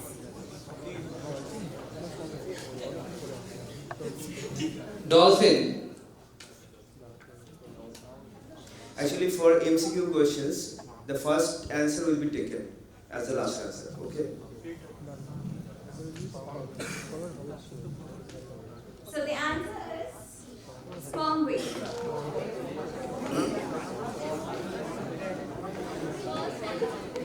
The next question is from the 12th standard chemistry book. Why does adding salt to water make it boil at a higher temperature? So, do I need to give the options? Salt lowers the vapor pressure of water. Option B, salt increases the heat capacity of water. A. C. Salt lowers the vapor pressure of water. And which law is that? Henry law. No. This is not the No, part of the Raoult's law. question. Raoult's law. Yes, Raoult's law. It's not the part of the question, but just Yeah. asking. Yeah. You're right. Salt lowers the vapor pressure of water. So, moving on to the next question. Which part of the brain controls balance and coordination? Cerebellum. Yep, you're right. Cerebellum.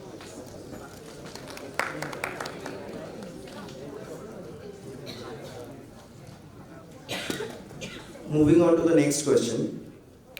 Which scientist developed the mathematical foundation for black holes? Stephen Hawking.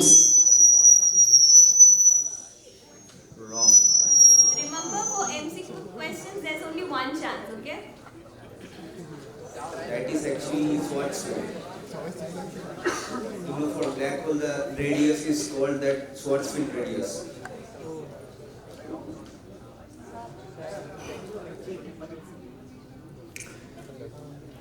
What is the minimum age for a person to become the Prime Minister of India?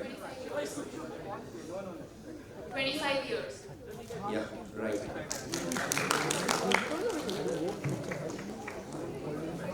Let's move on to the next part. That is, in which part of the human body would you find the smallest bone? Ear. You're right. So, which particular bone? Does anyone have any idea? Stapes. Yes.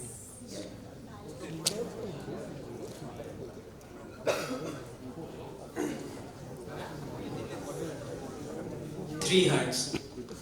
Right.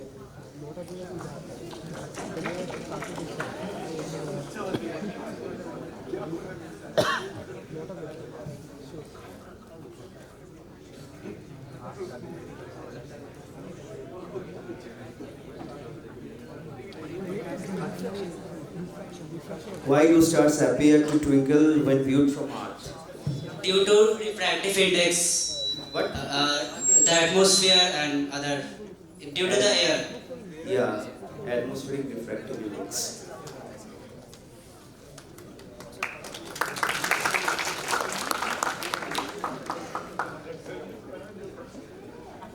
So, next question is, why do leaves change color in fall?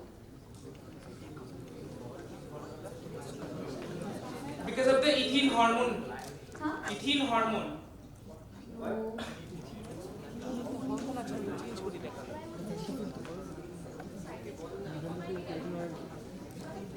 Use of chlorophyll. Huh? Because chloroplast changes colors when aging of the leaves. When it ages, the chloroplast changes colors. It's not aging. When it's cool or what do I say? Previous. Your answer.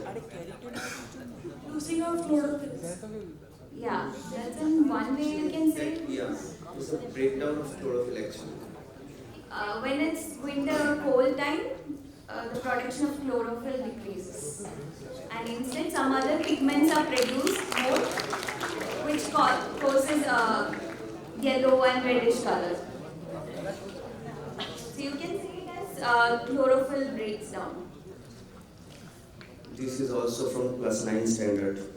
Which disease is caused by a deficiency of vitamin C and leads to symptoms like weakness and bleeding gums? Scurvy. Right.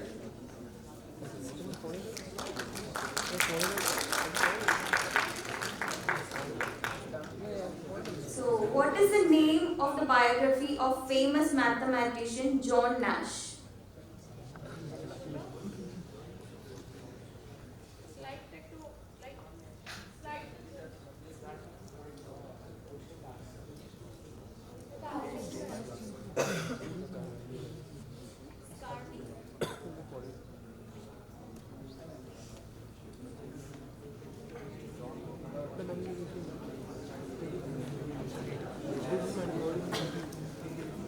The imitation game. What? The imitation game. What? The imitation game.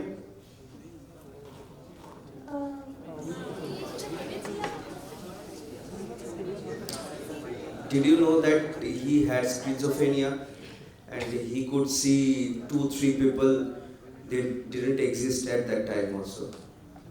And when okay, let's move on to the next It's question. okay, you can explain. It's okay. No, fine. Okay, moving on to the next question. Which animal's fingerprints are nearly identical to human fingerprints? Chimpanzee. chimpanzee बोला और cake वाला बोला cake Chimpanzee? Well, no वाला बोला already oh okay fine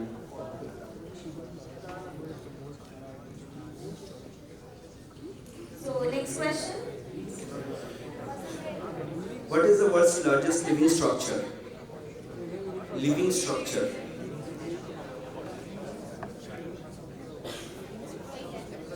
Sea, Great Barrier Reef.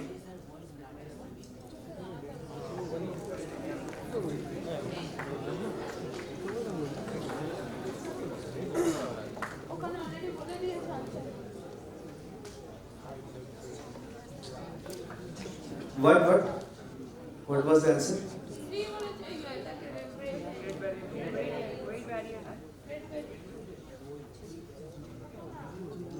क्यों बोले Great Barrier Reef? ठीक right.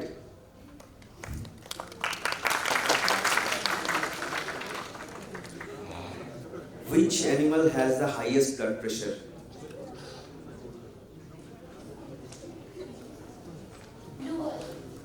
What? Blue wall. Does anyone have any other suggestion? No, I just want to hear and if you can give some reason as well, like why do you think that animal has high blood pressure? Oh, the answer. Because of the high neck. Oh my god. Sorry. Do you know the blood pressure range of giraffe? For human being it is 120 by 80 and giraffe has 280 by 180. Does anyone know why it has a high blood pressure? Anyone? Because of the high neck. Because of the high neck. The neck is so big that the blood, that the heart has, that the blood has to pump the blood to the height, so high that it increases. Yes, that's true. From the heart to the brain, it has to pump, right? So it's too high. The pressure should be so high that it reaches so far. That's nice. This is very easy. The next question. I am a chemist and a physicist famous for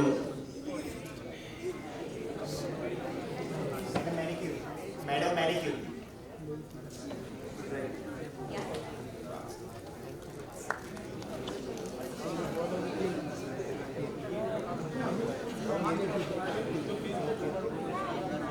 So the next question is, what was the virus called? Trojan horse. Huh? A. Sorry. Option A. Option? A. That is a virus, but does anyone have any other suggestion? Oh, it's already this. Actually, L cloner was the first personal computer virus, and Creeper is the first computer virus actually.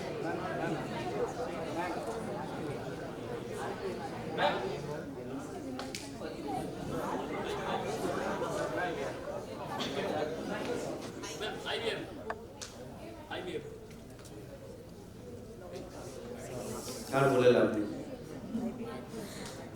The answer is zero.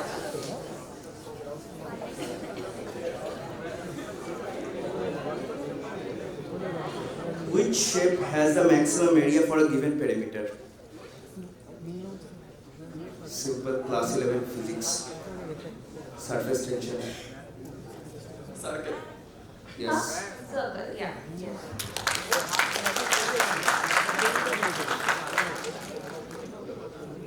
This is a 7th standard question. The next question. How many elements are there in the periodic table? As of 2024. 180. Yes. 180. Yeah. Yes.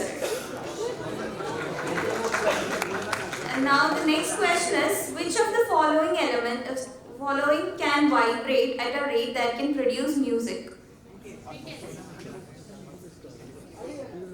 Don't shout your answer, okay? Yeah.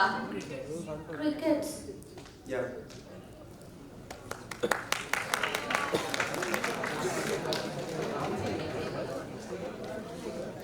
Which human body part can continue to grow throughout a person's life?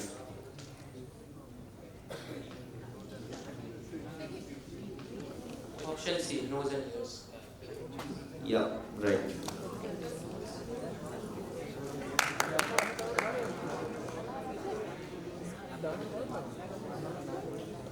So the next question is, which is the only planet in the solar system that rotates in the opposite direction of most other planets?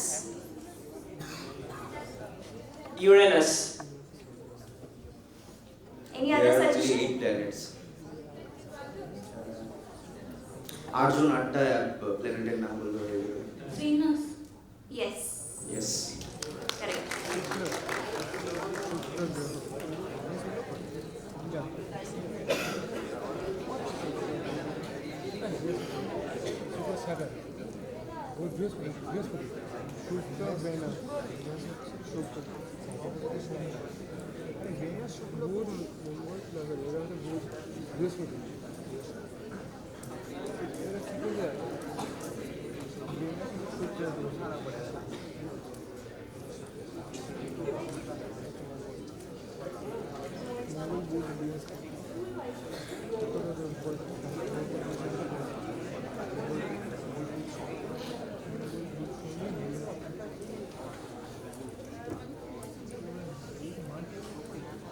So, next one.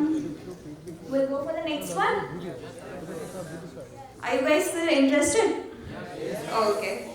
So, this is like next question. Your favorite shop is offering a buy one get one 50% off deal. If each item costs 100 rupees, how much will 2 items cost? And is it really a deal? What do you think? 100 only. Both the items. To the, Does anyone have other suggestions there? oh, 150, 150, 150.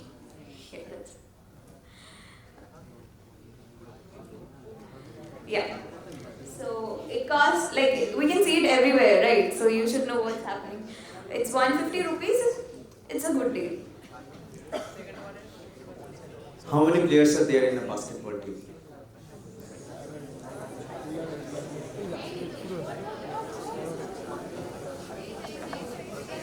A5. What?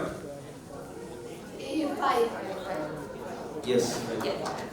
That's right.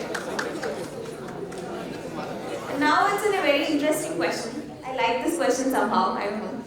How many colors are there in a rainbow? Wait. 1 second. How many total number of colors are there in a rainbow? How many total number of colors are there in a rainbow? Yeah, right. Yes.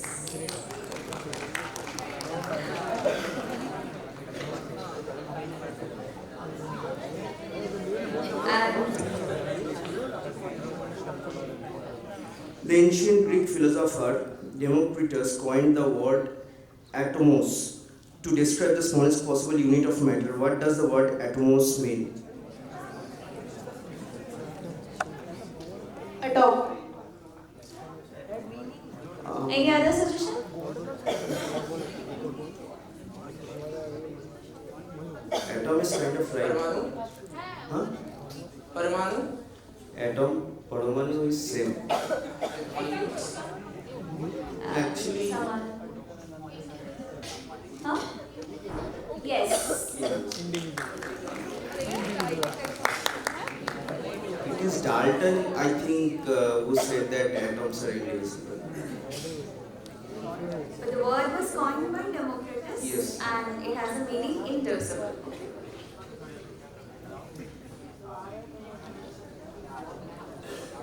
Now the next question is, I am a tiny powerhouse inside yourself responsible for giving your energy. Mitochondria.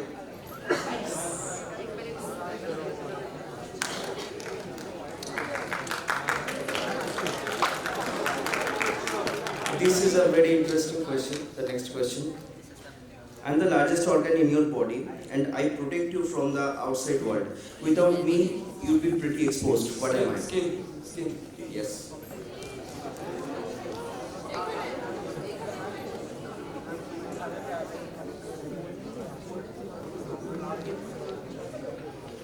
Next question is, what type of digestive enzyme is found in the stomach to help break down proteins? Trypsin. Trypsin. Trypsin. Trypsin. No. Produces. No. Give someone else. Pepsin. Yes.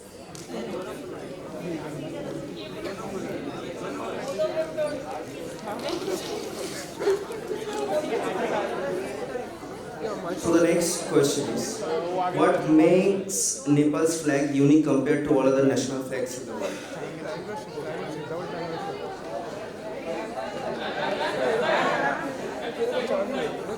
It is in triangle shape. Maybe it's not double triangle. It is. Yes, right. Non-rectangular.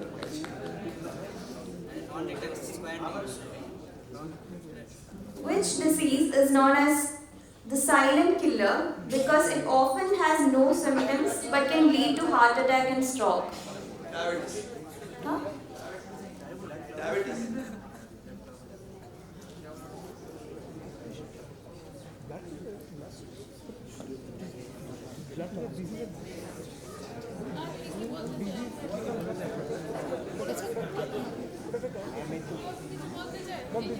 Yes, sir. Right?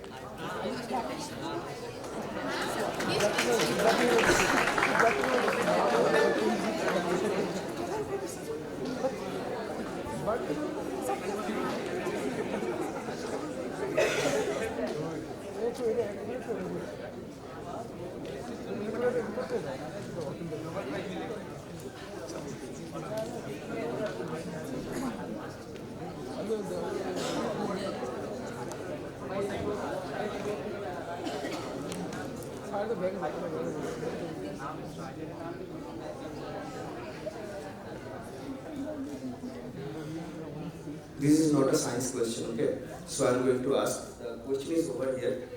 For our PPT, we don't have more questions left, so I am asking from my questions. How many, what is the capital of Australia? Canberra. Yes, right. Sachin, most of the people say Sydney, but it's not Sydney, Perth or Melbourne.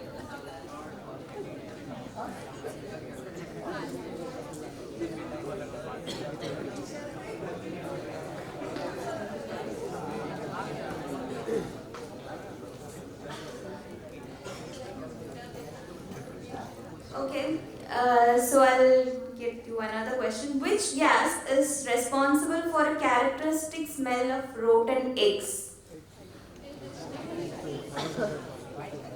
Hydrogen sulfide.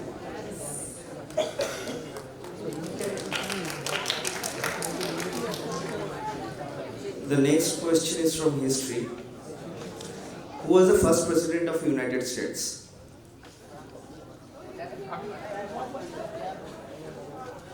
George Washington. Yes, right. So, I'll get you another question. This is like who am I kind of question. I mean, not a person, something. I'm frequently used to boost and deepen the umami flavors of soup, sauces, and variety of dishes. What is my common name or scientific name? You can say any of this. Like to increase the taste. Monosodium glutamate or Ajinomoto. Yes.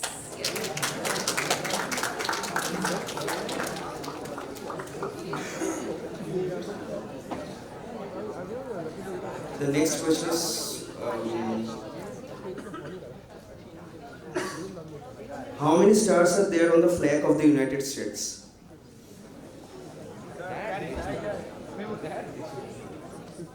50 stars representing each states, each cities of that United States. Yes, right. So, the next question is, in the 18th century, a groundbreaking experiment paved the way for understanding the composition of water. Who conducted the experiment? In 18th century, a groundbreaking experiment paved way for understanding the composition of water. Michael Faraday.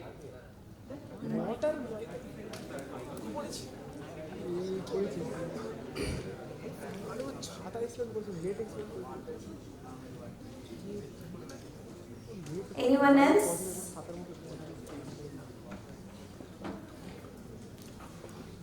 Okay, so the answer is Henry Cavendish.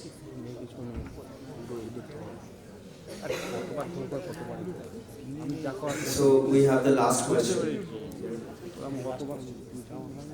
What was the name of the black hole shown in the movie Interstellar?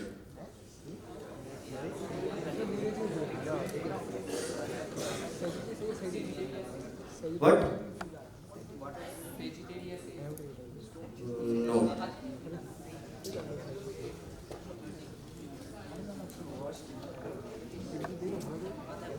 Gargantua.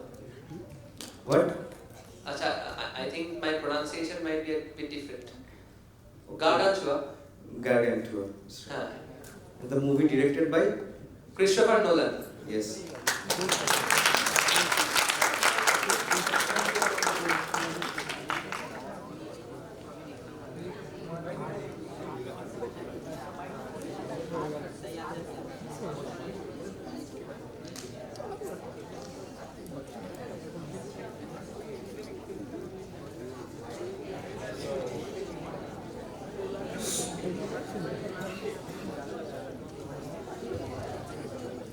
So we have time left, so we are going to continue for a few more questions.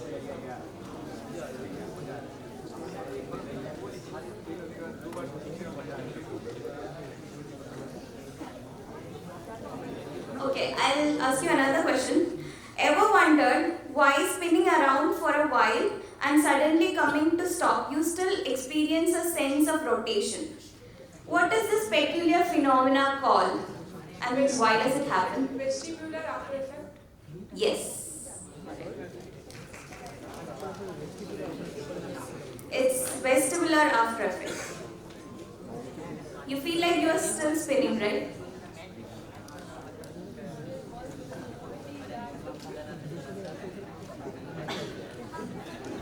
So the next question is from cricket. Which bowler has the best bowling figures in a single test match innings?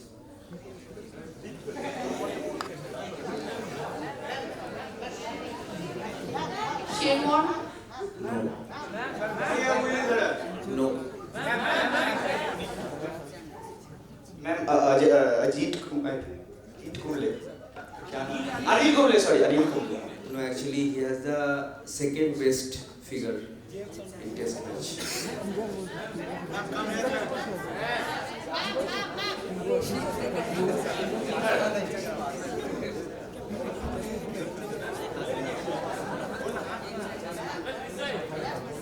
Azaz Patel. No. Mohammad Sami. No. What? Yes, that is right. Yes, Jim Lecker. Yes.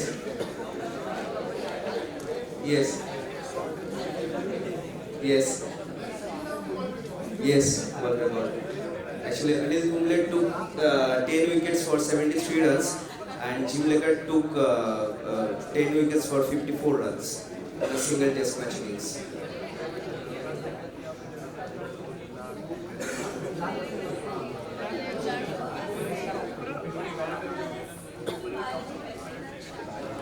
Okay, sorry. It's a biology kind of question.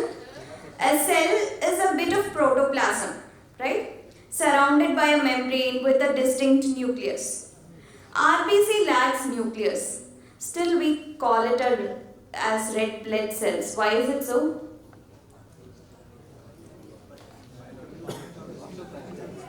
It has nucleus in the beginning form, but after it evolves, then its nucleus disappears. Yes, you're right. In the embryonic stage, RBC has a nucleus. Okay, so this was the final question of our scientific quiz contest IASF 2024. A big round of applause for all the students who showcased their knowledge and enthusiasm. And I thank all the volunteers of IACS Student Chapter, RSA Outreach Committee and the Organizing Committee. Remember, knowledge is a journey and today's quiz was just one exciting stop. Keep exploring, keep questioning and never lose the curiosity. Thank you.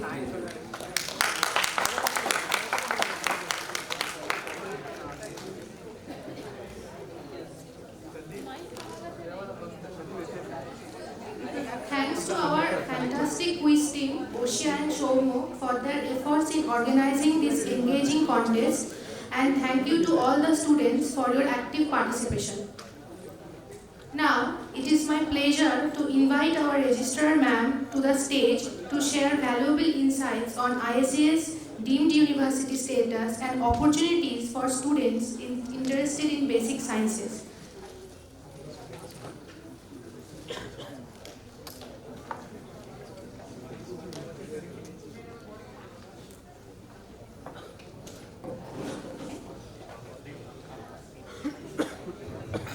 Respected Professor Khare, our Honorable Director,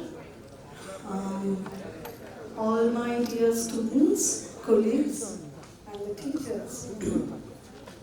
As per the directive of the Ministry of Science and Technology and Ministry of Art Sciences, a pre-IASF 2024 public outreach program is being organized at IACS today.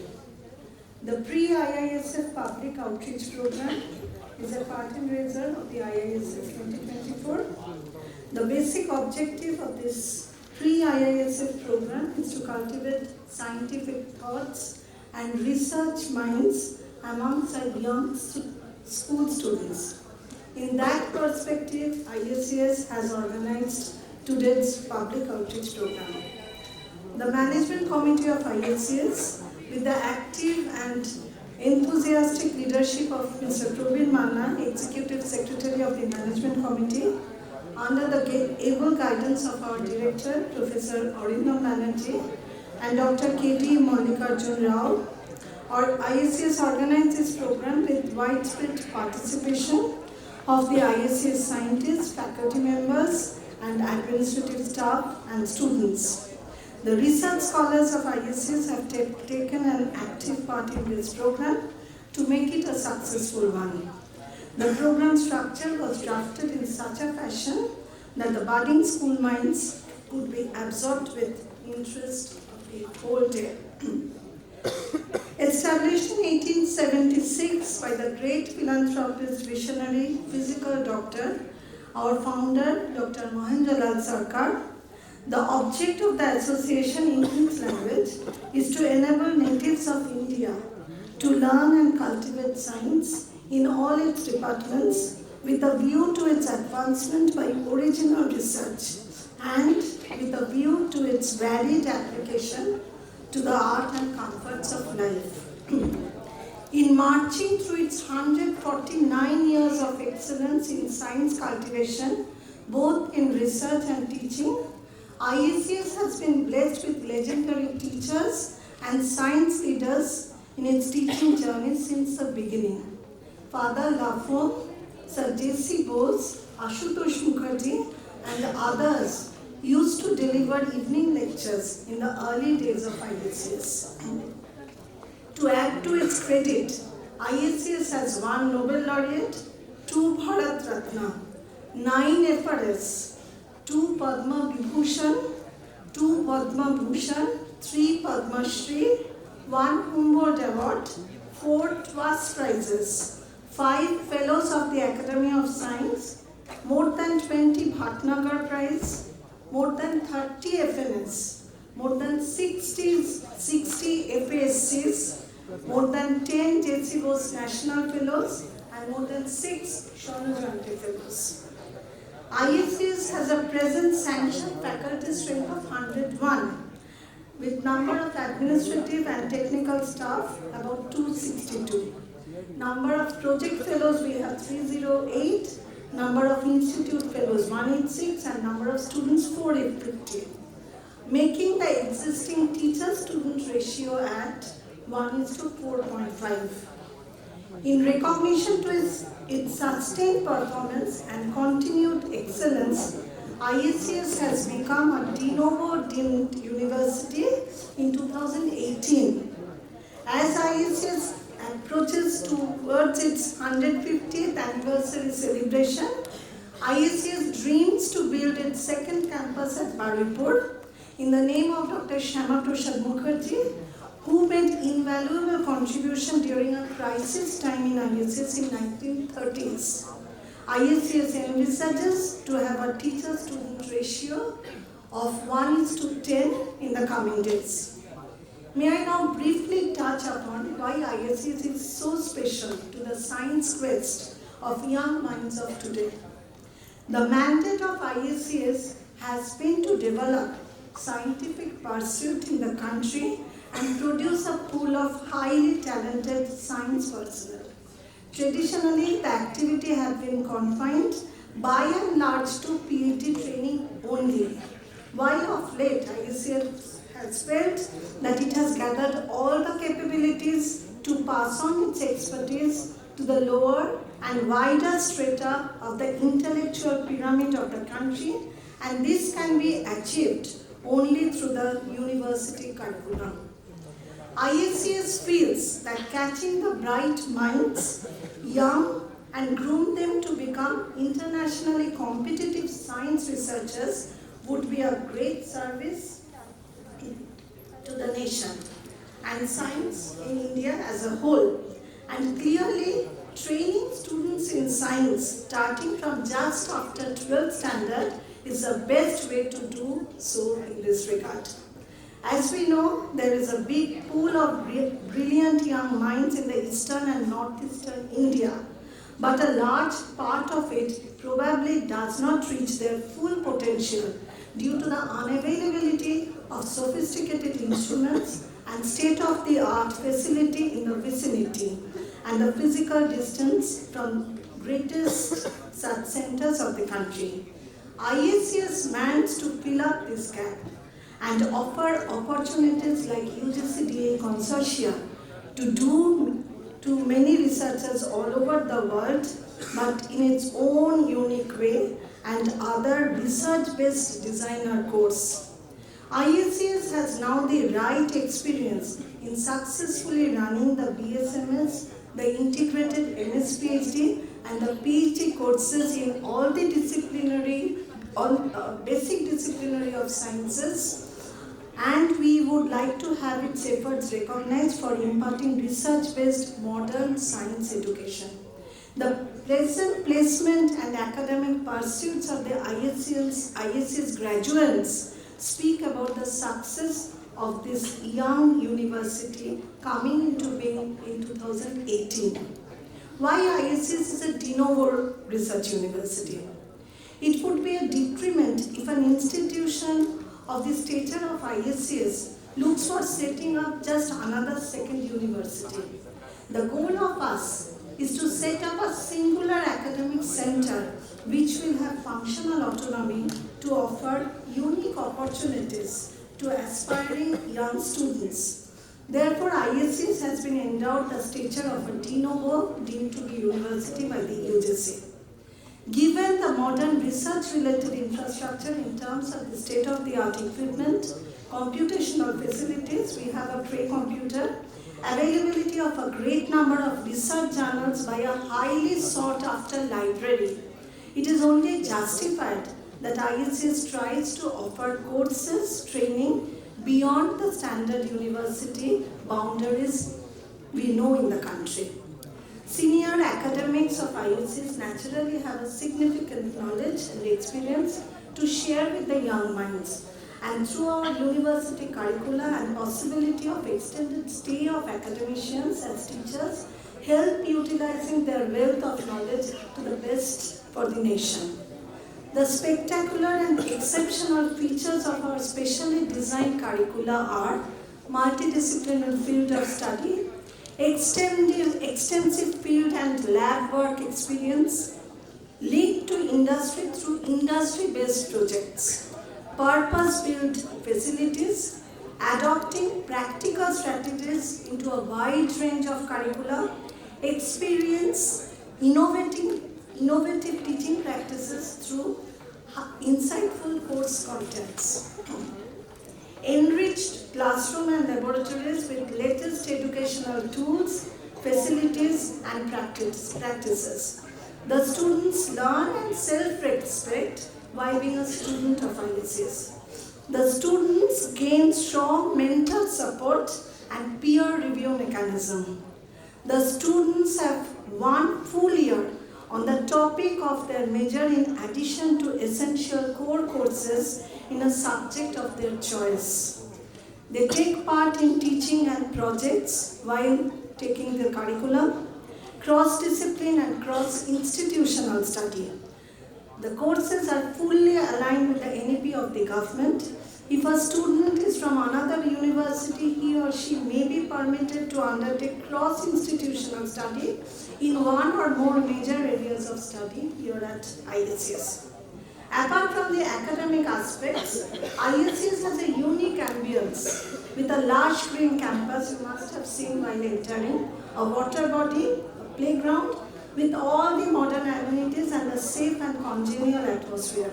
The university office, the faculty, the students and the support staff share a very friendly and empathetic dynamics, and anybody is free to approach others for any kind of need. Despite being a top-ranked world-class institute, even today IACS nurtures and embodies the spirit of Vasudhaiva Kutumbakam, a Sanskrit phrase that we all know means the world is one family. It is a concept that emphasizes the collective well-being of the world over individual or family interests. Our mission is to nurture, teach and to do research and to serve our society and mankind. Let us work together for these goals. To conclude, I encourage and invite our dear students present today to think of building and pursuing science career in IACS, which is truly a uniquely different place. I request all the guests present today to percolate this message across and feel free to visit IACS, see its campus, its archives, and its state-of-the-art facilities. I thank our guests, the organizers, and all who are present for organizing such an absorbing day and enriching all the participants with full interest and enjoyment. Thank you all, and we look forward to seeing you.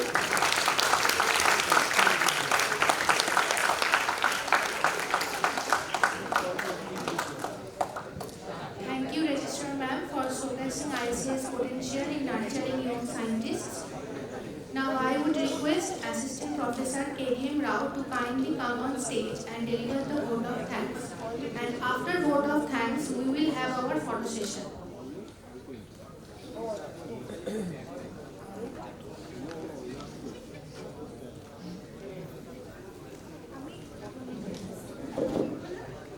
Good evening, everyone. As we reach the conclusion of IASF Curtain Raiser program, I feel immense gratitude and appreciation for everyone who has participated in this event and make a successful event. Today, we are privileged to witness enthusiastic participation of 113 students from 5 different schools near Kolkata. So it has truly been a delightful and inspiring event enriched by lively engagement and curiosity of these young minds.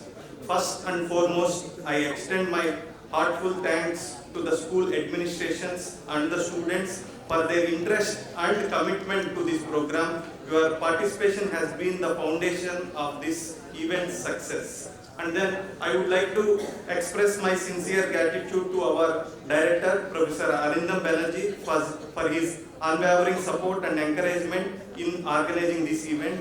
And most importantly, we would like to thank our speakers, Professor Sunil Kumar Khare and Padma Shri Dr. Narayan Chakrabarti, who has delivered excellent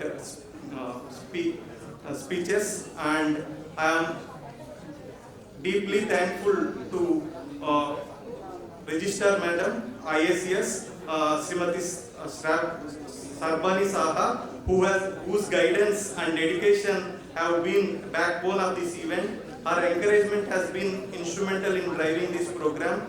And a special thanks to Mr. Prabir Manna, organizing committee member, and he has delivered the event in a positive way and putting the efforts in planning and seamlessly organizing it. And most importantly, I would like to thank all RSA members like Pinagni, Soham, Amreen, Anasmita, Oshia, Somo, Rupak, Sugato. They have really helped in the backstage and front stage of this program and make this event successful. And there are other volunteers from RSA. We should give a round of applause for them.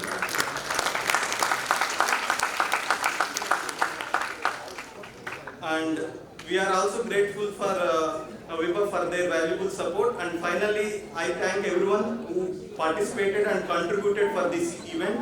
Your involvement, whether as a guest, organizer and participant, has been truly memorable. And I hope we can continue this collaboration on such programs in future, inspiring and nurturing the young scientific talent. Thank you once again, and I wish you a wonderful evening ahead.